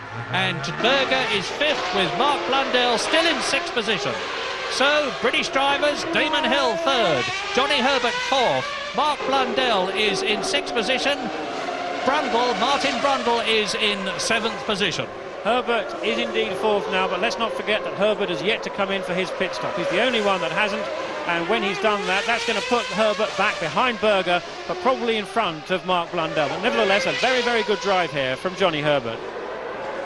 Indeed, but the sort of drive we've expected from Michael Schumacher, and it's no wonder that already on only race 5 in the 16 or 17 race World Championship Series, where with Damon Hill, we're hearing stories about teams vying for Michael Schumacher's services in 1996. His contract runs out at the end of the year. That's Gerhard Berger going round the Rascasse. Damon Hill here.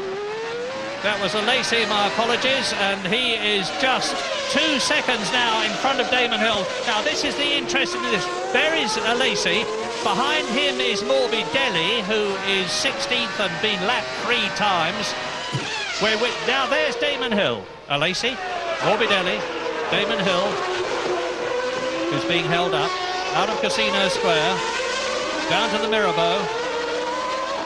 Into the pits comes Johnny Herbert from 4th position, and that means to say that Gerhard Berger, who has gone through, is now up into 4th position in the Ferrari. The Benetton mechanics being very, very careful, remembering what happened with Jos Verstappen at Hockenheim last year when we had that enormous fire, which was very quickly put out by Greg Field and the rest of the Benetton people extremely well. Johnny Herbert rejoins. That is Jean Todt, who is the race boss at Ferrari, responsible for the Ferrari Renaissance, and he's making a jolly good job of it too. As we watch Michael Schumacher coming through to complete his 40th lap out of 78. He was 13.2 seconds ahead of Jean Alesi, thanks to a superb lap. and we're waiting for the Frenchman to come through in the Ferrari as I talk to you. He's just done so, and the gap is now 13.6, just 0.3 of a second greater, but it indicates that Schumacher is very much in control. Well, he is at this stage, but so far the traffic's been kind to Schumacher and been difficult for Alesi. That's contributed to that gap expanding from nearly 9 seconds before they made their pit stops to 13.5 now. And the pit stop from the Benetton team for Schumacher was just a little bit better than that from Alesi, and in fact in the total pit lane Schumacher was in the pit lane for about half a second less than Alesi. But Hill now will know that his chances of salvaging a second place out of this race, certainly assuming that Schumacher and Alesi keep going, Hill's chances must come from trying to get ahead of Alesi now, because Hill has got another pit stop yet to go, Alesi hasn't, and Hill is just 2.2 seconds behind Alesi.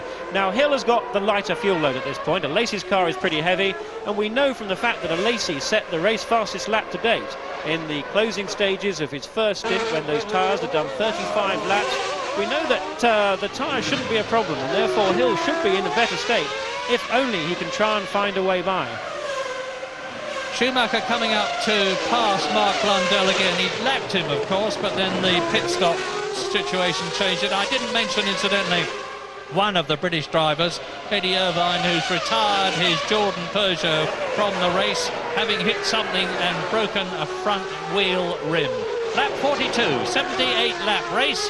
Berger coming up to catch Mark Blundell, who's back in 6th position, on target for a World Championship point to add to the one that he got earlier on in the season. And now Alesi is 14 seconds behind. Race order: Schumacher, Alesi, Hill, Berger, both the Ferraris in the top 6, Herbert 5th, both the Benettons in the top 6, Mark Blundell is 6th, Brundle 7th, Badeur 8th, Frentzen 9th, Martini 10th, Barrichello is 11th, Mika Salo is in 11th position, and in 14th place is Jean-Christophe Bouillon, who has been lapped twice, and Mika Salo is in the 2nd. Tyrrell Katayama having already retired. Salo is in 12th place. And that's Martin Brundle there, Brundle in 7th place, who's got Alesi behind him. And of course behind Alesi is Damon. And oh, that's a Ferrari that's in top. That's Mark Brundle, and one of the Ferraris, it's Alesi, who was 2nd. Now, of course, this is going to rivet things for Michael Schumacher, who's got the luck on his side, and very much so. Martin Brundle and Jean Alesi appear to have made contact in the swimming pool area, and out from 7th place goes Martin Brundle that we are looking at. Out from 2nd place goes Jean Alesi, which means to say, as we look at the Ferrari, here's a replay on Damon Hill's car, and you can see Martin Brundle sliding away backwards. Alesi is already stationary, and we're watching Damon Hill moving up into 2nd place as a result of the retirement of Jean Alesi, who, bitterly disappointed, crestfallen, wondering whether his terrible luck is ever going to change, retires from the Monaco Grand Prix, and he looks to be perfectly all right. Clambering out of the car. Well, I tell a lie, he does not seem to be perfectly all right. Far from it. I thought from the way he was starting to get out of the car that he was perfectly okay, but you saw for yourselves the fact that he has to be lifted away means to say that he's in some sort of physical trouble. Martin Brundle seems to be okay. That's one blessing. Meantime, Michael Schumacher comes into the swimming pool area through the Rascasse again. Now he's 16 seconds ahead of Damon Hill. The situation is as it was at the beginning of the race, but reversed. That is to say, Schumacher leads Hill, where Hill led Schumacher, thanks to the changes on the pit stop situation. And 16 seconds is a mighty gap on lap 44 out of 78. Gerhard Berger moves up into 3rd place. Johnny Herbert is back in 4th position. Mark Blundell moves up to 5th position, a potential 2 points. And that seems to me that Luca Badeur in the Minardi is potentially going to score a point for the Italian constructor for the first time this season. This is something that traditionally happens at Monaco as the retirements happen towards the end of the race. All sorts of drivers and cars you don't expect to be in the points end up there. Well, indeed, and what a catastrophe there for Jean Alesi. Now, we didn't see what happened in any way at all, really, but it's my guess that on the entrance to Tabac, and that's a 120 miles an hour corner that follows that chicane, that Alesi thought that Brundle was letting him through on the inside. Brundle clearly didn't have that, or potentially didn't have that intention, and the two collided as they went into Tabac, and that means Alesi would have thumped into the guardrail there with that right front corner of his car at around about 100 miles an hour, and Brundle, of course, spinning into retirement too. And without seeing it, of course, it's quite impossible to really say any more than that, or indeed attribute any kind of responsibility. But ultimately, I have to say that I would suspect that it was Alesi who was being a little bit too speculative there, and that would have been unlikely for Martin to have confused that kind of situation. He's a highly experienced driver. Mika Salo in the Tyrrell Yamaha from 12th position exits the pits after having made his first stop. We've got one or two drivers who've actually stopped 3 times. Gianni Morbidelli has stopped 3 times. Andrea Montemini has stopped 3 times. And of course, both of those drivers were penalised. So it was for a 10-second penalty rather than for an extra tyre and fuel stop. Hans-Harald Frentzen has stopped when we didn't expect him to for the same reason, as has Olivier Panis.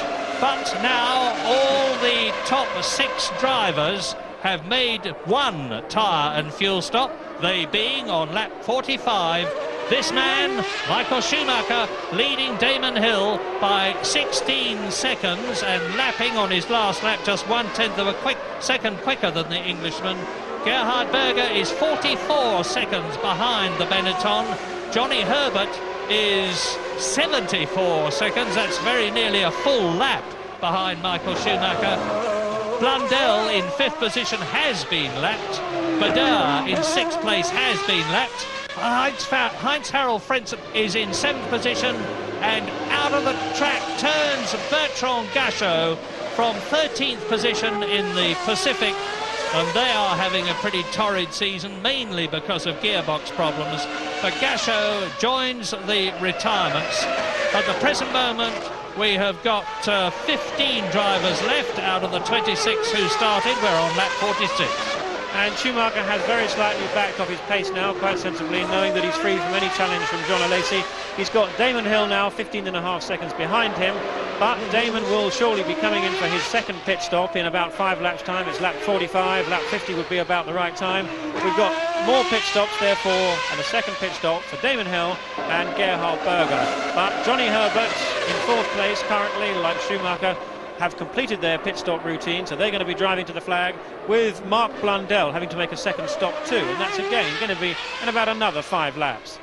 And it's hardly likely that we're going to see Johnny Herbert climbing through the field to finish second as he did in Spain, because he is now some 31 seconds behind Gerhard Berger. There's Damon Hill coming towards us as we look at an enlargement of Jean Alesi having his crash into the tyre barrier at the swimming pool, and we rejoin Michael Schumacher's Benetton exiting the Rascasse to complete his 46th lap and cross the line up to Saint-Devote. Now basically all Schumacher has got to do with that 15.5 second lead is to keep the Benetton going.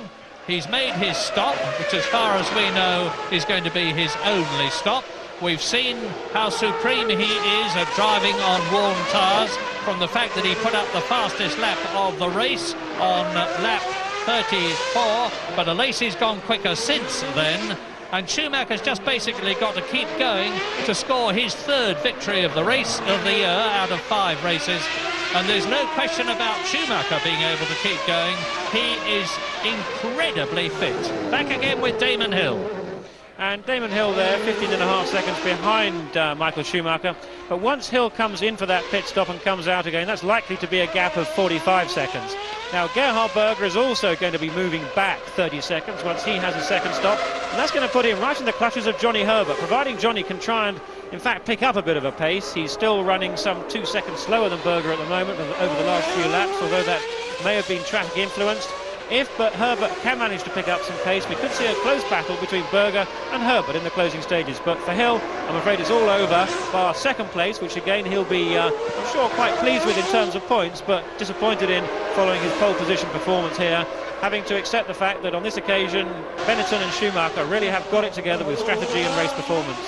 Well, if that happens, and as I say, there's a long way to go yet. We're only on lap 48. There's 30 laps to go. If that happens, the World Championship gap between Michael Schumacher and Damon Hill would increase from 1 point to 5 points, because Schumacher would have scored 10 and Damon Hill would have scored 6. This is Gerhard Berger, 44 seconds behind race leader Michael Schumacher in his Ferrari, having stopped once, but having just made his fastest lap, 1 minute 25.3, which is some 0.8 of a second faster than Michael Schumacher. But since he's 30 seconds behind Damon Hill and 44 seconds behind Schumacher, it is frankly of academic interest. Great pity, to put it mildly, that poor Alesi's gone out. Yes, and again, another scenario for Alesi may have been that he simply got underneath the rear wing too much of Brundle's Ligier and lost the front downforce from that Ferrari, and that just caused him to wash wide, to run wide going through the corner, nudging into the back of Brundle, because Brundle's car certainly didn't seem to be damaged particularly badly, and that scenario might fit. But the strange thing is that that corner and the entry to it is just not an overtaking place. There is no way Alesi could have been sensibly trying to get by Brundle at that point, unless he had felt that and that is Panis there in the second Ligier, unless Brundle had felt, unless Alesi had felt that Brundle was actually leaving the door opening, letting Brundle go through. But I think that would have been unlikely. It wouldn't have been a logical place for Martin to have let Alesi through. 48 laps completed, and as you've just seen, 30 laps to go. Michael Schumacher inch perfect as he goes round the Mirabeau, drops down to Lowe's corner, gets ready to take the Portier, the right-hander, go into the tunnel for the 49th time with this shrinking lead of 14 seconds ahead of Damon Hill. But although Damon Hill is lapping just a few tenths of a second faster, as we've already said, the knowledge that he's got to come in for another tyre stop will mean that Michael Schumacher is going to increase his lead when the Williams stops for its second set of tyres and for more fuel.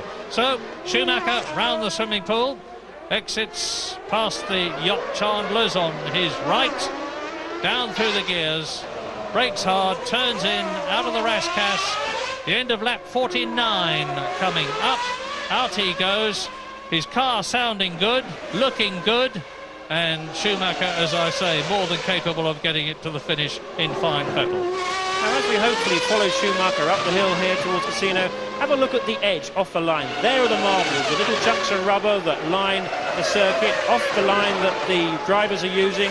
Beyond that 12 feet or so of track the drivers are on, the little bits of rubber get pushed to one side, and if a car gets on those, it's like literally driving on ice. So it's a particular problem when drivers come up to lap other cars.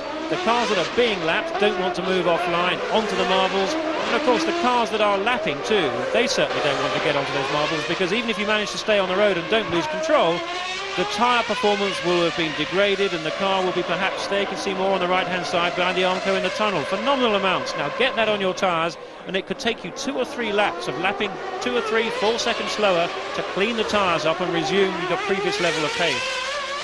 And if you want to know what's happened to Jean Alesi, we are still of course trying to find out, as Michael Schumacher goes through the swimming pool area again. This is his 50th lap, and he's now 15 seconds ahead of Damon Hill. The race has definitely settled down.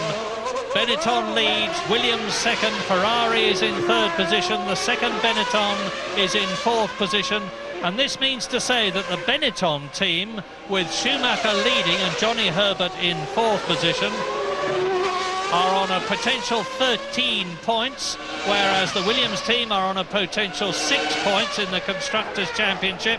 That will close the gap substantially between the Williams team in the Constructors' Championship, which is in second place, only 3 points ahead of Benetton.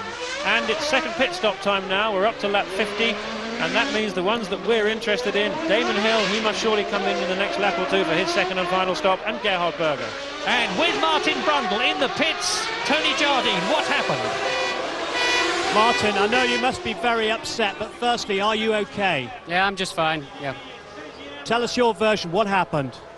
Well, it's my fault. I was pushing very hard to try to make up for the penalty that I got at the beginning of the race. I really don't know why. But I just caught the bumps wrong coming into back. I lost the back of the car, touched the barrier on the way in. And I couldn't help but spin. And unfortunately, Lacey was just an innocent bystander. Oh dear. But was he okay? Did you see him after the shunt? He seemed okay. There were lots of marshals around, and they're the guys that specialise in that, so just left it to them. Thank you, Martin, for talking to us. Well, a candid Martin Brundle there. Clearly we got that wrong. We didn't have any information really to go on, but Brundle losing control of his Ligier on the entrance and leaving a Lacey with nothing to go into but the wall, and that is going to be really, really devastating for Jean Lacey there. And that's Mark Blundell now in for his second stop. In fifth position, 1 lap adrift, and it's a typically honest reply that Martin Brundle gave. All so often, Grand Prix drivers say it was the other chap's fault. He turned in on me, and I couldn't have anywhere to go at all. Martin admitted that he was just pushing so hard that he went off on the bumps. All too easy to do, especially there. We've seen lots of cars in the past end up in the swimming pool area. I remember an Arrows in 2 parts, and that is a Lacey walking in. That's good news. We were worried from the way a Lacey was lifted out of his car by the marshals that he might have hurt one of his legs, but you can see that he most certainly hasn't as he talks to Jean Todt, his Ferrari team manager boss. But it's a very grim-faced Jean Lacey. Nothing seems to be going right for him this year as far as he's concerned, notwithstanding the fact that he's had actually a couple of second places in Argentina and San Marino. But like all racing drivers, he's just interested in winning. Second places and a 5th place, which is what he had in Brazil, aren't good enough. And he feels, and rightly so, that in his 90th Grand Prix he deserved a victory. Schumacher, Damon Hill's coming in for his second pit stop now. He was 17 seconds behind. This is going to mean that probably about 30 seconds is lost with coming in, stopping and going out again. Just a 7-second halt. That's a very, very good stop, which means to say that he's taken on comparatively little fuel. Here is a replay, and it's one of the Ligier, so it must be Olivier Panis. And that's what the steward said they were going to look on very harshly indeed, anybody cutting across the chicane. So Panis will probably be coming in for a 10-second penalty. Down to the inside goes Michael Schumacher, taking the Minardi, and he's now lapped Johnny Herbert, who is in 4th position. There is Herbert chasing the Minardi for all he's worth. Michael Schumacher is most definitely in a race of his own. Lacey walks away, and Schumacher has now lapped everybody up to Gerhard Berger in 3rd place in the Ferrari on lap 53 out of 48. People often wonder how a driver of a Lacey's talent can have gone on so long without winning a Grand Prix, but when you look at the kind of cruel luck that he suffered here, it's easy to understand that it isn't through rarely any fault of his own. And Lacey has been in such brimming form this year with his second places, and that to have the qualifying fastest time from the Thursday, then thwarted by having technical problems on the Saturday, and then this after charging and no doubt pushing Schumacher hard, was so desperately hard on the Lacey there. I am frankly trying to identify which of the Minardis it is, because they both wear yellow helmets, they both got green wings. The only way you can tell is from the colour of the wing mirrors. I think it's Luca Badoer. It is Luca Badoer, who's now been lapped twice, and he's in 7th position. It's an extraordinarily good race as far as the Minardis are concerned, because both of them are only just out of the points. Badoer is in 7th position, 2 laps adrift. His teammate, Pierluigi Martini, is in 8th place, 2 laps adrift. And the leader on lap 54 continues to be coming towards us, Michael Schumacher. The gap between him and Damon Hill now is 37 seconds. And Gerhard Berger is another 28 seconds behind Damon Hill, with Johnny Herbert having been lapped. Mark Blundell hanging on. He's now got 2 points potentially in the McLaren Mercedes, and that will be vindication, I'm sure, from the McLaren team's point of view, of putting Blundell in the seat, because he's going to have scored points in 2 of the 3 races that he will have driven in if he finishes where he is now or higher in Monaco. Schumacher leads, Hill second, Berger third, Herbert is in 4th place, nearly half a minute behind the Ferrari. Mark Blundell is 5th. Heinz-Harald Frentzen is a deserved 6th now in the Sauber, and that's a story on its own, because yesterday, going up to the Massenet, up the Beau Rivage at about 155 miles an hour, he tipped the barrier, smashed the Sauber to pieces, ripped the left front wheel off it, ripped the left rear wheel off it, destroyed the bodywork, destroyed the tub, that is the chassis, the carbon fibre chassis, as a result of which, from Hinwil near Zurich in Switzerland, the Sauber team had to put a new chassis, a new tub in a van, drive it all the way to Monaco. It didn't arrive until nearly midnight last night, and they built a new car for Heinz-Harald Frentzen, and he's now in 6th position. A lap adrift, but he's on a potential point. And Frentzen has already scored points twice this year in Argentina and San Marino, and although the Sauber team isn't going nearly as well as the Ford management who supply the Works Z-Tech V8 engine would like, being in the points is nothing to be ashamed of. He is 6th, Badeur is 7th, Martini is 8th, Parnis is in 9th position in the Ligier, Rubens Barrichello is in 10th place. Now, retirements are, of course, Ukko Katayama, who has gone out of the race. Coulthard has gone out of the race. Hakkinen has retired in the McLaren. Taki Inui has retired. Sciattarella is out of the race, and so is his teammate Jos Verstappen, both of them the Simtek drivers. Eddie Irvine has retired a long time ago in the Jordan, so has Bertrand Gachot, and the 40 drivers are still battling their way round. But we've got a race of attrition now. Pedro Diniz is last in the running. He's 14th in the 40. He's already been lapped 4 times, and 14 runners out of the 26 who started are still competing on lap 56 out of 78. And that little battle there going on between Luco Badauer and Martini may just be about to change, because Badauer was ahead of Martini, but after their pit stops, their second pit stops have just taken place, Martini was actually in the pit lane for 4 seconds less than Badauer.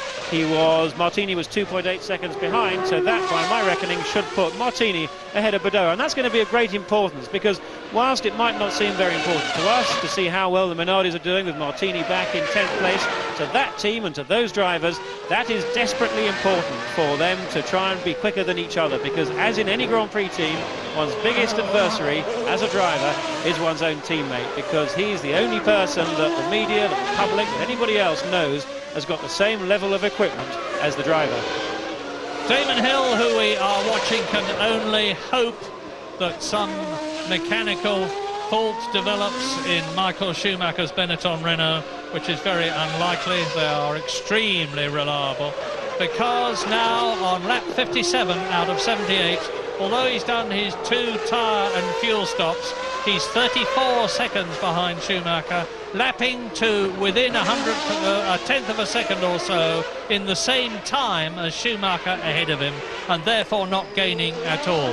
And a 33-second gap is going to need a lot of cutting into, to put it very, very mildly, for Damon Hill to make an impression on Schumacher, let alone catch him, let alone get past him, let alone win the race.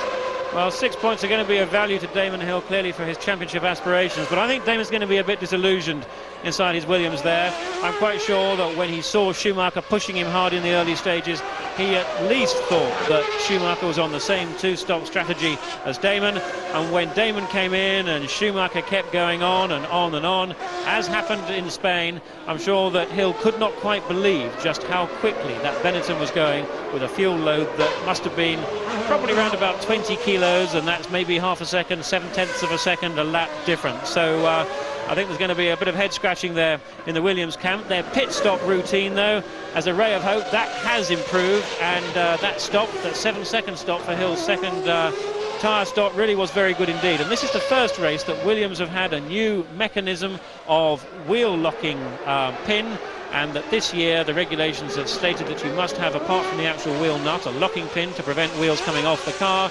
Now Williams had a rather had a system that was less sophisticated but more straightforward, and they've now changed that system to a different interpretation that was being used and is still being used by McLaren, by Ferrari and by Benetton.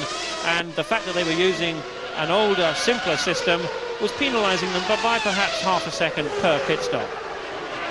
The fact that Ferrari was leading the World Championship in the Constructors category when this race began has proved to be a bit of a false dawn.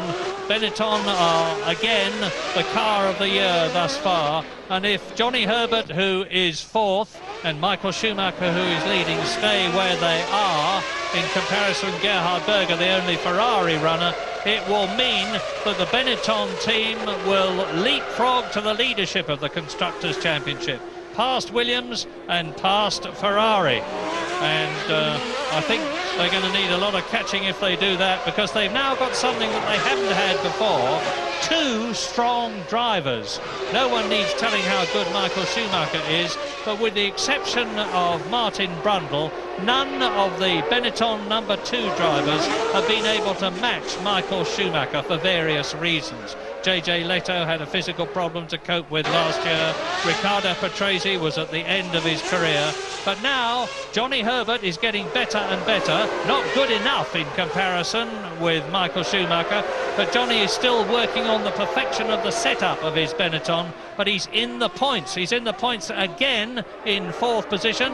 And remember, he finished 2nd in Spain. Good news for Benetton. Now one has to wonder why, if Benetton can correctly get the right fuel stop strategy in Spain for the last Grand Prix, which was stopping twice instead of 3 times, and here Benetton again have correctly got the right fuel stop strategy of stopping just once, why didn't Williams do that? And I think one of the facts here is that Williams, throughout the qualifying sessions, were chasing just that, and that's qualifying. And that is a slightly different situation when the whole purpose is to get the single fastest lap. It was a very reasonable thing to pursue, because after all, being at the front of the grid is of such paramount importance, and being at the head was certainly helped Damon for the first 25 or so laps of this race. But concentrating on qualifying form, I think, has probably hindered them in terms of working out just what the best configuration would be of fuel load for the race itself. And I believe that in the morning warm-up today, that was the first time when the Williams team had tried to run the car with more fuel in it than perhaps the basic 20 litres or 30 litres. And having tried quite a lot of fuel in the car, in fact enough fuel to make just one stop, so that was the theory that they had prior to the warm-up. The drivers were not particularly happy with the car. Neither Coulthard nor Hill went particularly well. They had traffic problems, but they were still running round about 10th to 15th in the morning session. I think they lost confidence in that as a strategy, and I think that prompted them to revert to a 2-stop strategy. And it might just be that had they spent a little bit more time prior to the warm-up today evaluating the different options, they might have made a better judgment. So we are now on lap 60 out of 78. Here are the retirements. I know a lot of you are always interested in that, in the order of the retirements. Mika Häkkinen was the first one to go in the McLaren, then it was Roberto Moreno in the 40. David Coulthard had his retirement after having had his problem at the first stop. Then Eddie Irvine went out, followed by Montemini in the Pacific, Katayama in the Tyrrell, Inouye in the Arrows, Martin Brundle and Lacey together, with their coming together in the Ligier and the Ferrari in the swimming pool area.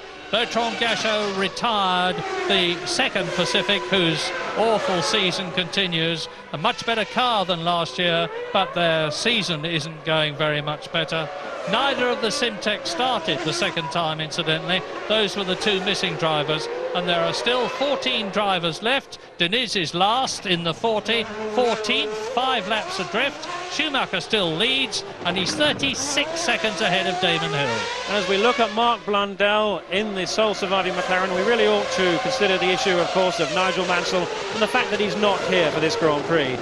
I'm afraid that this year has perhaps been a rather sad last chapter in the career of Nigel Mansell, who's been so outstanding through much of his career. His 2 race performances this year were disappointing, both in Imola and in Spain. Now, whilst Nigel, as we know, blamed the car and said it was undrivable, the fact remains that Mika Häkkinen was doing a much better job in the car. And having said that, McLaren really did do all they possibly could to try and make the car work for Nigel. They actually made a 2.5 centimetre wider chassis, which is an unprecedented thing to do, after Mansell found out that in the pre-season testing that he could not fit the car properly and that he could not therefore get the best out of it. Well, despite having done that for Mansell, he still couldn't get the best out of it in race conditions. And whilst the McLaren certainly is no Benetton, it's no Williams, and not even a Ferrari, it's better than many of the cars on the grid, and probably that one there, the Sauber, which is a great shame, really. And I think what we've seen is that maybe Nigel just hung on a bit too long, and knowing when to retire is a very difficult thing to do, and inevitably drivers' performance does fade away. One has to be very, very fit here, as we heard from Martin Brundle earlier.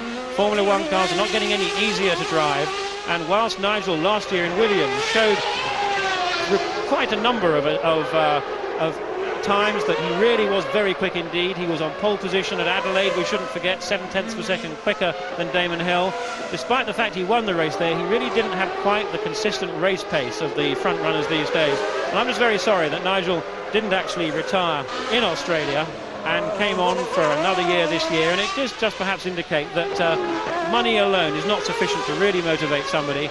And when the going gets tough, and having a teammate like Häkkinen really is tough, because Häkkinen, I believe, is as quick as Schumacher, both very, very talented drivers. And I somehow doubt that we'll see Mansell back in a Formula One car. I think the time is certainly overdue for retirement, and it has been a tremendous career for Mansell. His speed, his pace, his gusty, his courageous driving really has been quite outstanding, but I think this year was perhaps 1 year too many. So here comes Schumacher, lap 63. He's driving well within himself now, 40 seconds ahead of Damon Hill. In fact, his last lap was 2.5 seconds faster than Damon in the Williams Renault. So Michael Schumacher is extending his lead lap by lap, just looking for another 10 points in the World Championship from a third win. He won in Brazil, he won in Spain, and he's on target for a third victory here. And if he gets it, 10 points will lift him to 34 World Championship points. Damon Hill would be on 29, a 5-point gap difference. Now, 5 points isn't very much, but when you bear in mind that it's as a result, or would be as a result, of 3 wins from Schumacher to 2 wins from Damon Hill, it's discouraging for the Englishman, who goes now out of the portiere into the tunnel for the 63rd time in his 78-lap race. 40 seconds now behind Michael Schumacher. Gerhard Berger is holding station, 27 seconds behind Damon Hill. Johnny Herbert has been lapped in 4th position, and you're looking at Damon Hill now coming up to lap Olivier Panis, who is in 8th position in the Ligier Mugen. That's where Panis' teammate Martin Brundle and Lacey had their coming together, and Panis is about to be lapped for the 3rd time by Damon Hill, demonstrating a big gap between the Ligier Mugen Honda and the Williams Renault. But hats off to Ligier, under the guidance of Tom Walkinshaw and Tony Dow, who are very much in charge of the Ligier team. It's getting better and better every race, and hopefully with Martin Brundle in the 2nd seat with Panis, is going to get better still and improve during the season. As you watch Gerhard Berger in the Ferrari, 3rd, coming up to lap Mark Blundell in the McLaren Mercedes, who is in 5th place. So it looks to me as though everyone is driving for the positions that they're in. Schumacher to win, Hill to finish second, Berger to finish third, Herbert to finish fourth, Blundell to finish fifth, and Heinz-Harald Frentzen to finish sixth. And that's one of the Jordan cars. It's obviously Barrichello who's retired. Some kind of problem for that we may hear soon. But Mark Blundell here, he needs to know, as I'm sure he does, that Berger is behind him, and he's done just the right thing there, I think, yes he has indeed, of letting Berger go by. And one of the skills that a driver has to develop is knowing how to let the front runners lap you without losing time yourself. Well, bitter disappointment on the face of Rubens Barrichello. Bitter disappointment for the Jordan team, because they frankly have had an awful reliability record this year. Barrichello's only had one finish. Eddie Irvine's only had 2 finishes in the previous 4 races. Neither of them have finished here. They're looking for points, and at the beginning of the season were hopeful of being up with the McLarens, the Williams, the Ferraris and the Benetton by virtue of their new association with Peugeot, who moved from McLaren at the end of the year, but that has not been the case. And for Rubens Barrichello, the season has been especially poor, because having been the top man, and very much so, in the Jordan team in the past, he has been consistently outdriven in qualifying and in the races by the comparatively new chap to Formula One, Eddie Irvine, who only made his debut in Japan the year before last and had his first full season, albeit with 1 or 2 monumental interruptions last year. But Irvine has shown the way to Barrichello in the Jordan team this year, and that is very demoralising for Barrichello, bearing in mind that he's Brazil's top driver now. We're on lap 66. It's a 78-lap race. Michael Schumacher is mentally, physically ticking away the laps, listening to his team, talking to them a bit on the radio, just checking that all is well between him and Damon Hill. And from Schumacher's point of view, there he is, looking left, looking right. Things are extremely good. 41 seconds ahead of two-stop Damon Hill, who's had them both. And 1 minute and 11 seconds, and Damon Hill gesticulating at the car in front, which lost time there. And he's enough of a, well, I think it was Parnis actually, that's the car that's behind him. Yes, it was Olivier Parnis who was, to Damon Hill's irritation, holding him up. Now, Damon on the previous lap was a full second slower than Michael Schumacher, who is rubbing salt into the wound, which is ironic really, because yesterday in qualifying, Damon Hill and Schumacher and Alesi and Berger had a colossal battle for pole position. Some of you may have seen it, but Damon Hill, having taken pole position quite commandingly, went out again, and as if to underline the superiority of his Williams Renault over the Benetton Renault at that time, went even quicker. He didn't need to go quicker, he'd already got pole position, but he went quicker again, as if to say, I've got something in reserve, don't think you're going to be able to put anything over on me in the race. Well, that proved not to be the case. Lap 67, Schumacher driving away from Damon Hill. Berger still third, Williams is second, Benetton leads, Ferrari third, Benetton is in fourth position, racking up those Constructors' Championship points. Mark Blundell will be almost literally, I'm sure, praying in the driving cockpit that he can reel off those remaining 13 laps, because he hasn't got to go the full race distance. He's already been lapped, to give himself 2 World Championship points. Mark Blundell, like any racing driver, has got enormous faith in himself. If he didn't think he could win and blow everybody else away, he wouldn't be where he is. And Mark Blundell has driven for the Peugeot team and won at Le Mans Sports Car Racing. He's driven for Brabham in their bad days. He's driven for the Tyrrell team. Now he's driving for McLaren. He's been race tester for Williams. He's been race tester for McLaren, and he deserves his seat. There is the Benetton dropping down past the Metropole Hotel into the right-hander, down to Lowe's, And Michael Schumacher is on his 68th lap now. In 6th position, it's still Frentzen. Badar is 7th.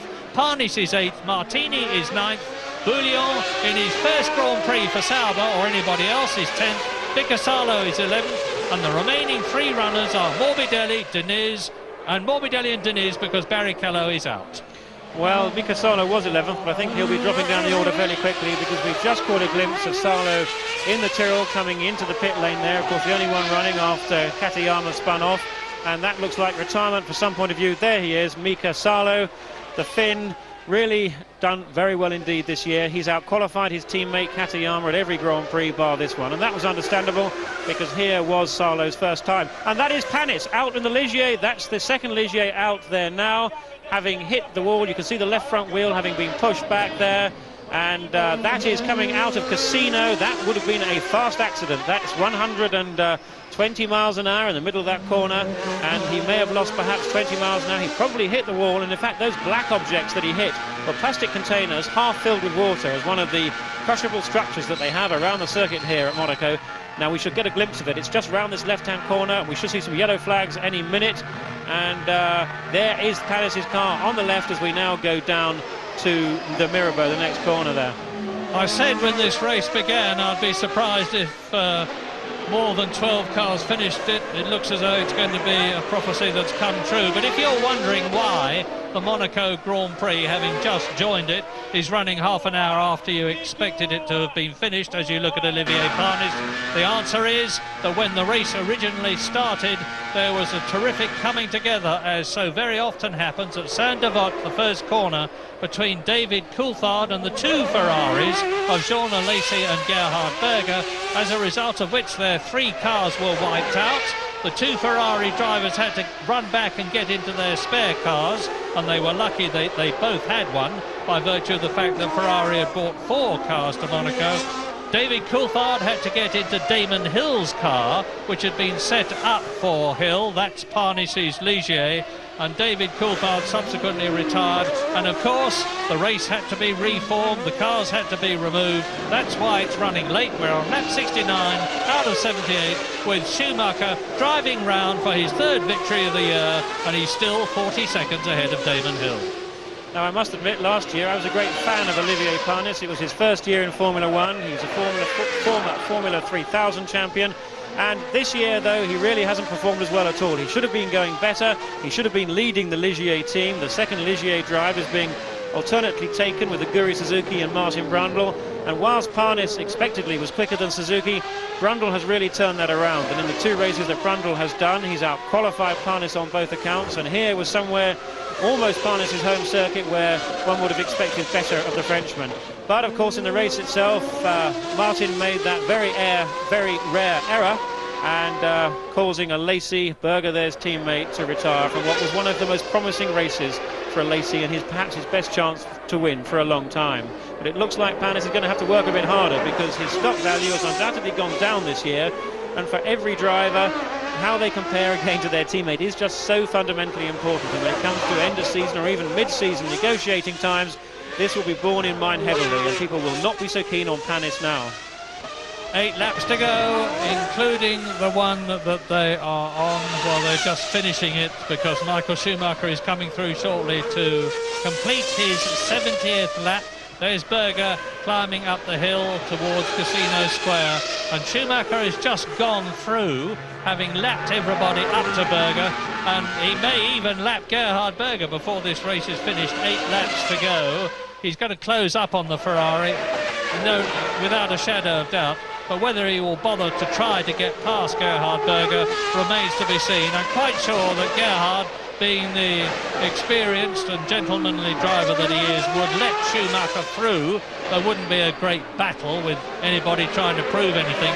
Gerhard would know that the Benetton was some 2 miles ahead of it, and he might just as well let it go through. There may be a bit of pride, but Berger wouldn't lose any points by letting Schumacher through.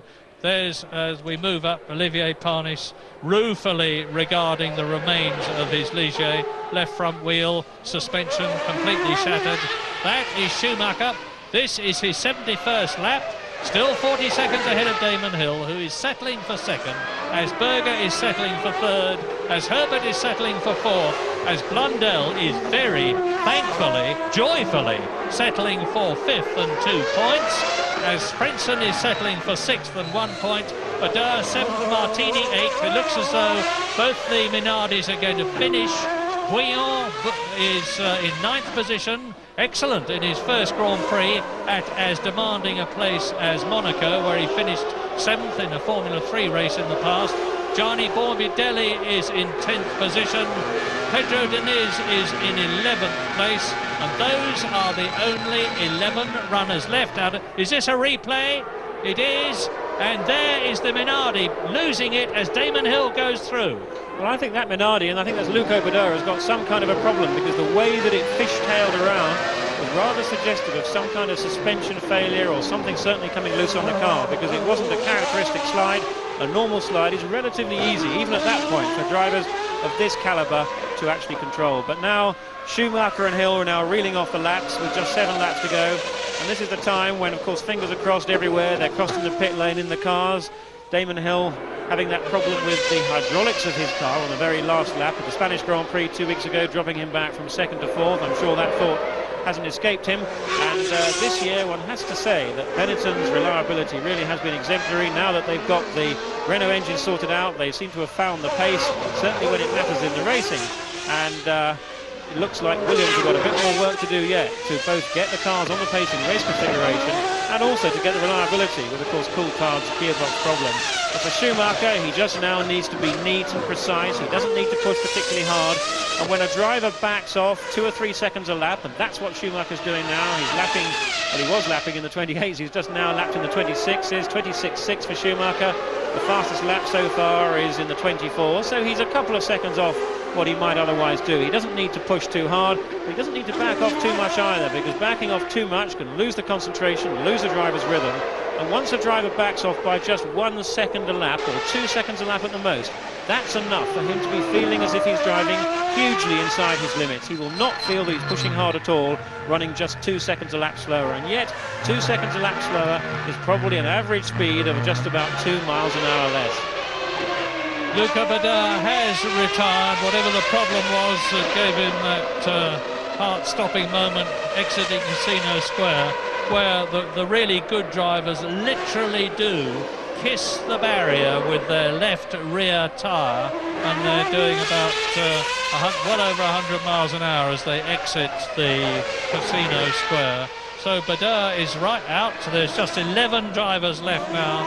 We're watching the lead man, and if Johnny Herbert finishes here in 4th position, and he's only got 6 laps left to go, it will mean that he will have been in the points in 3 of the 5 races that he's driven in for Benetton this year, having driven for Ligier last year and for Lotus last year and also for Benetton last year, and in the San Marino Grand Prix he was only just off the points in 7th position.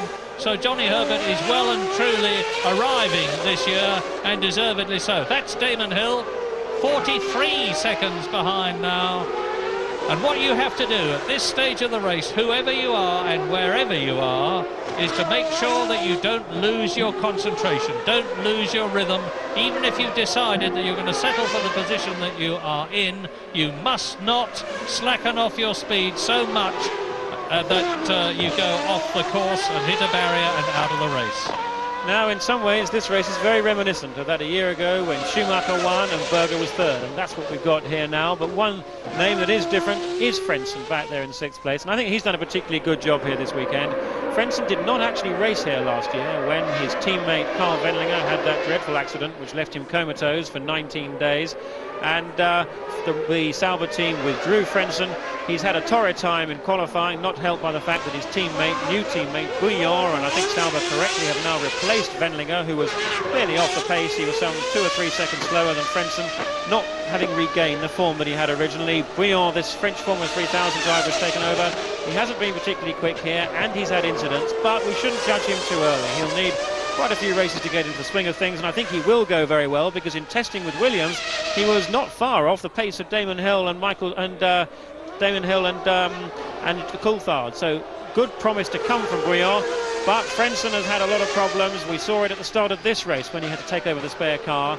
And I believe that Frentzen is up there with Schumacher, with Häkkinen, and with Damon Hill at his best in terms of pace. And I think we could well see Hans-Harald Frentzen changing teams, and he's been tipped to be joining McLaren from 1996.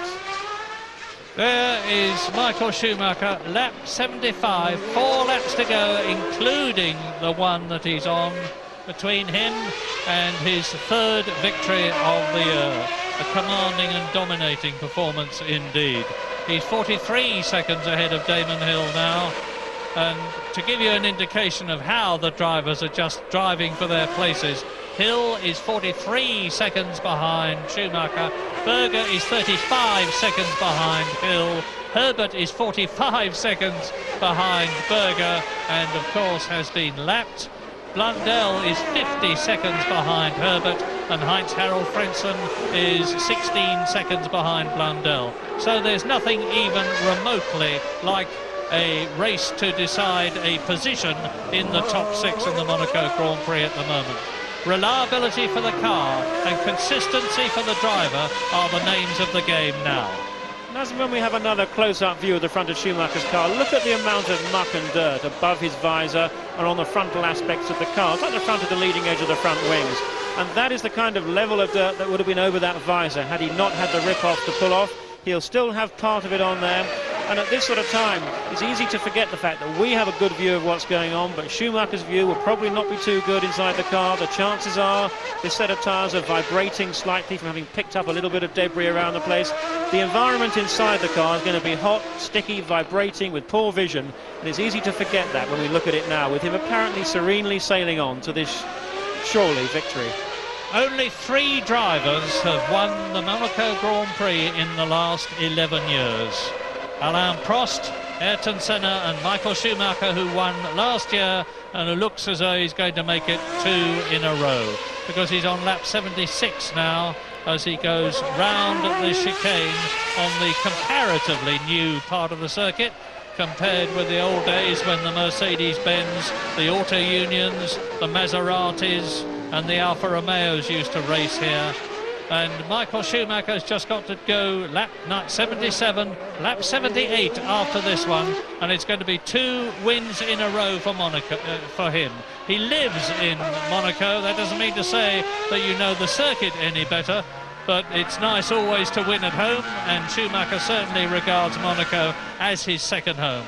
He doesn't live very much in Kerpen in Germany these days, near to Cologne, because he is so popular in Germany that he literally, like Boris Becker, cannot go anywhere without being mobbed by enormous crowds. He gets no peace, and as a result of that has moved out of his home country here to Monaco, so he's not going to have very far to go home. He's on his 77th lap now, just this and the next 2 miles to give him another 10 points and a second successive victory at Monaco. Yes, so 1.5 laps to go for Schumacher, and this has been another underlining of Benetton's newfound control over the front of Formula One when it comes to racing. The Benetton team strategy has been perfect, stopping once. Their pace has been good, running right alongside Damon Hill with a heavier fuel load, and with both Herbert and Schumacher running strongly at the finish, the reliability is right there too. So Benetton really have got their act together superbly. For Williams, Hill drove superbly in qualifying, putting it on pole position by a margin that I don't think even a Lacey or Schumacher at their absolute best could have challenged. So great performance from Williams there, but I think the lack of attention to race setup, perhaps to race fuel load configurations, has hampered them, and that has meant that it's been a second place, certainly by quite some margin too. 40 seconds is a long way in motor racing. Second place there for Damon Hill. David Coulthard, having driven superbly on his first time here at Monaco, qualifying third, was really quite exceptional, and retiring through no fault of his own from the race after he had that gearbox problem. But Ferrari once again have proven that they could well be the challengers on pace to Schumacher, with a Lacey having set a searing pace throughout the weekend, both in qualifying and in the race. But as has happened throughout this weekend, it being Berger who's picked up the actual results in qualifying with his third, and with his fourth in qualifying, and in the race here with third. And also, I think credit to McLaren and Mark Blundell, who's made mistakes in practice, he made mistakes in qualifying, but when it came to the bit that mattered, the race, he's driven superbly to bring the McLaren home in 5th place. A wonderful weekend for the Schumacher family here at Monaco. Ralf Schumacher, Michael's younger brother, had a terrific scrap for victory in the Formula 3 race, the prestigious Formula 3 race yesterday, and missed it by just a few tenths of a second. And brother Michael, the senior member of the family, is almost home for his second successive Monaco Grand Prix victory, which is going to extend his World Championship lead over second place Damon Hill to 5 points. Gerhard Berger, who looks as though he's going to finish third, he's reliable now, is going to move up to third position in the Drivers' Championship ahead of Jean Alesi. Johnny Herbert in the second Benetton is going to move up to fifth position ahead of David Coulthard, who of course retired long ago. But Schumacher exits, and that's Bouillon. Schumacher exits the last corner and takes the checkered flag, and victory at Monaco. Another 10 points, and that is really underlining not only his superiority but his team's superiority. Benetton with Renault Power have beaten Williams with Renault Power, and in the process have enabled the French engine manufacturer Renault to win their first Monaco Grand Prix. For good measure, they're bringing the second car home as well, because there is Damon Hill finishing in second place. Victory for Schumacher, Benetton and Renault. Second place for Hill, Williams and Renault.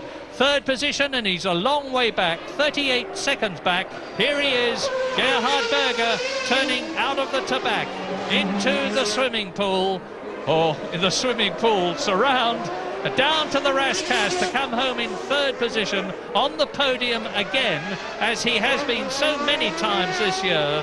It's his fourth third position. Brazil, San Marino, Spain, and now here at Monaco, and a sixth position in Argentina. So he will have been in the points for every Grand Prix this year. And Berger says that Ferrari are going to be on the winning pace for Canada, which is the next Grand Prix on June the 11th. That'll be interesting to see. But they're not on the winning pace here. Bad luck indeed for poor Jean Alesi. Another victory for Schumacher, another second place for Damon Hill. And here's Michael.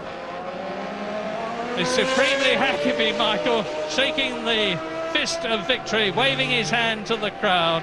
It's been a great day for him. It has indeed, and whilst Monaco used to be the domain for Ayrton Senna to show his talent, Senna winning this race 6 times in 7 years prior to last year, it now seems that Michael Schumacher has taken over, and quite fittingly so too, I think, because with his victory last year, with his superb pole position last year, and having got it all together here in the race, having driven with great maturity, having worked with the team, and this is terribly important too, to work with the team, to make the right decisions, to influence the team in the right way, to work with the engineers, working on your setup, working on your fuel stop routine.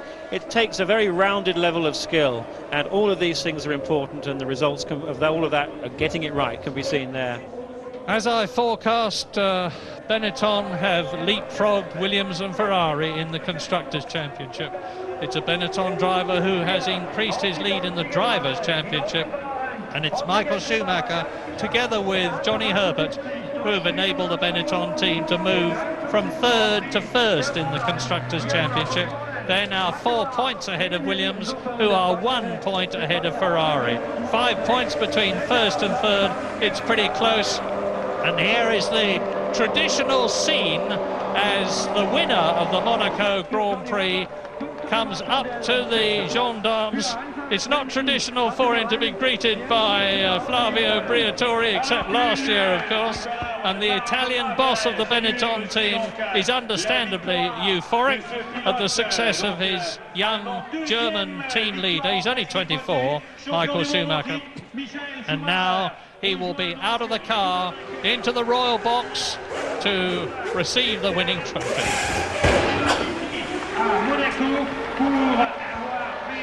And Schumacher there, quite jubilant, and I'm sure that in the early stages of the race, as he was following Damon Hill there, he was wondering what was going to be going on with their fuel strategies, and when he saw Hill peel off into the pits at lap 24 for that first stop, he must have known that he was carrying on for another 7 laps, and he knew then, as he knew in Spain, that the race was his.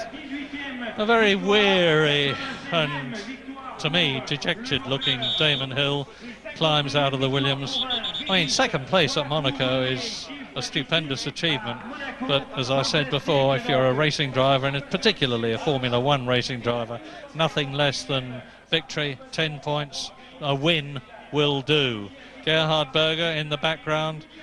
He's probably the greatest realist in Formula One there is. He went to the Ferrari team from McLaren after he had succeeded there in a situation, that's Johnny Herbert, in a situation where the Ferrari team was well down, very well down, and he stuck with them and patiently helped them develop the car, and it's now very nearly in a winning situation.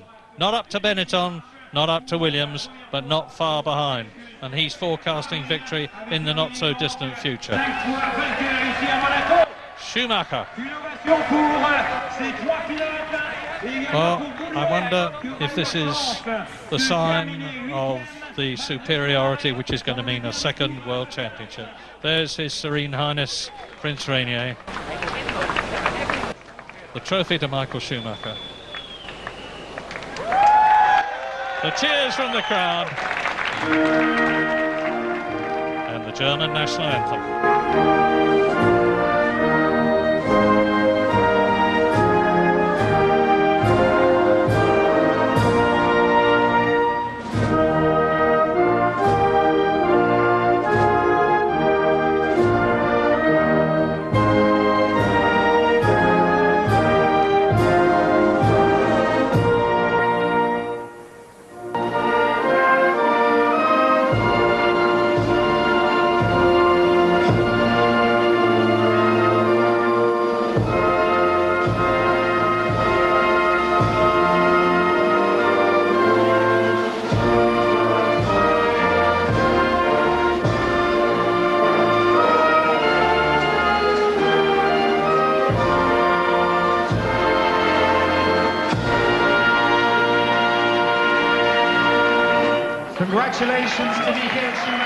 Die Königin ist auch mal wieder gerettet. God save the Queen und ein überglücklicher Michael Schumacher. Er hat allen Grund zur Freude. Hinten Prinz Albert. Und rechts Caroline verdeckt hinter Flavio Briatore. Und der große Herr in der Mitte, das war Michel Boiry, der Chef des Automobilclubs von Monte Carlo, der Präsident. Bei den heute hier herrschenden Boxen-Gassenverhältnissen, die wir schon mehrmals angesprochen haben, und bei den Sicherheitsbestimmungen hier gab es keine Chance für uns, Michael Schumacher vor der Siegerehrung zum Interview zu bekommen. Aber hinterher steht er uns natürlich zur Verfügung, und dieses Interview sehen Sie entweder in den Nachrichten um 18:45 Uhr oder aber, wenn wir heute Nacht um 1 Uhr noch einmal das Rennen in kompletter Länge wiederholen. Dann natürlich nicht nur mit Schumachers Stimme zum Rennen, sondern auch mit Stimmen der anderen Beteiligten. Der 53. große Preis von Monte Carlo. Zum zweiten Mal Sieg für Michael Schumacher vor Hill, vor Gerhard Berger. Und das verspricht eine sehr interessante Ausgangsposition für die nächsten Rennen, besonders in Kanada zu werden. Denn sowohl bei den Fahrern wie auch bei den Teams hängt man sehr eng beieinander. Michael Schumacher hat 34 Punkte, dann Hill 29, Berger 17, Alesi 14, Johnny Herbert 12.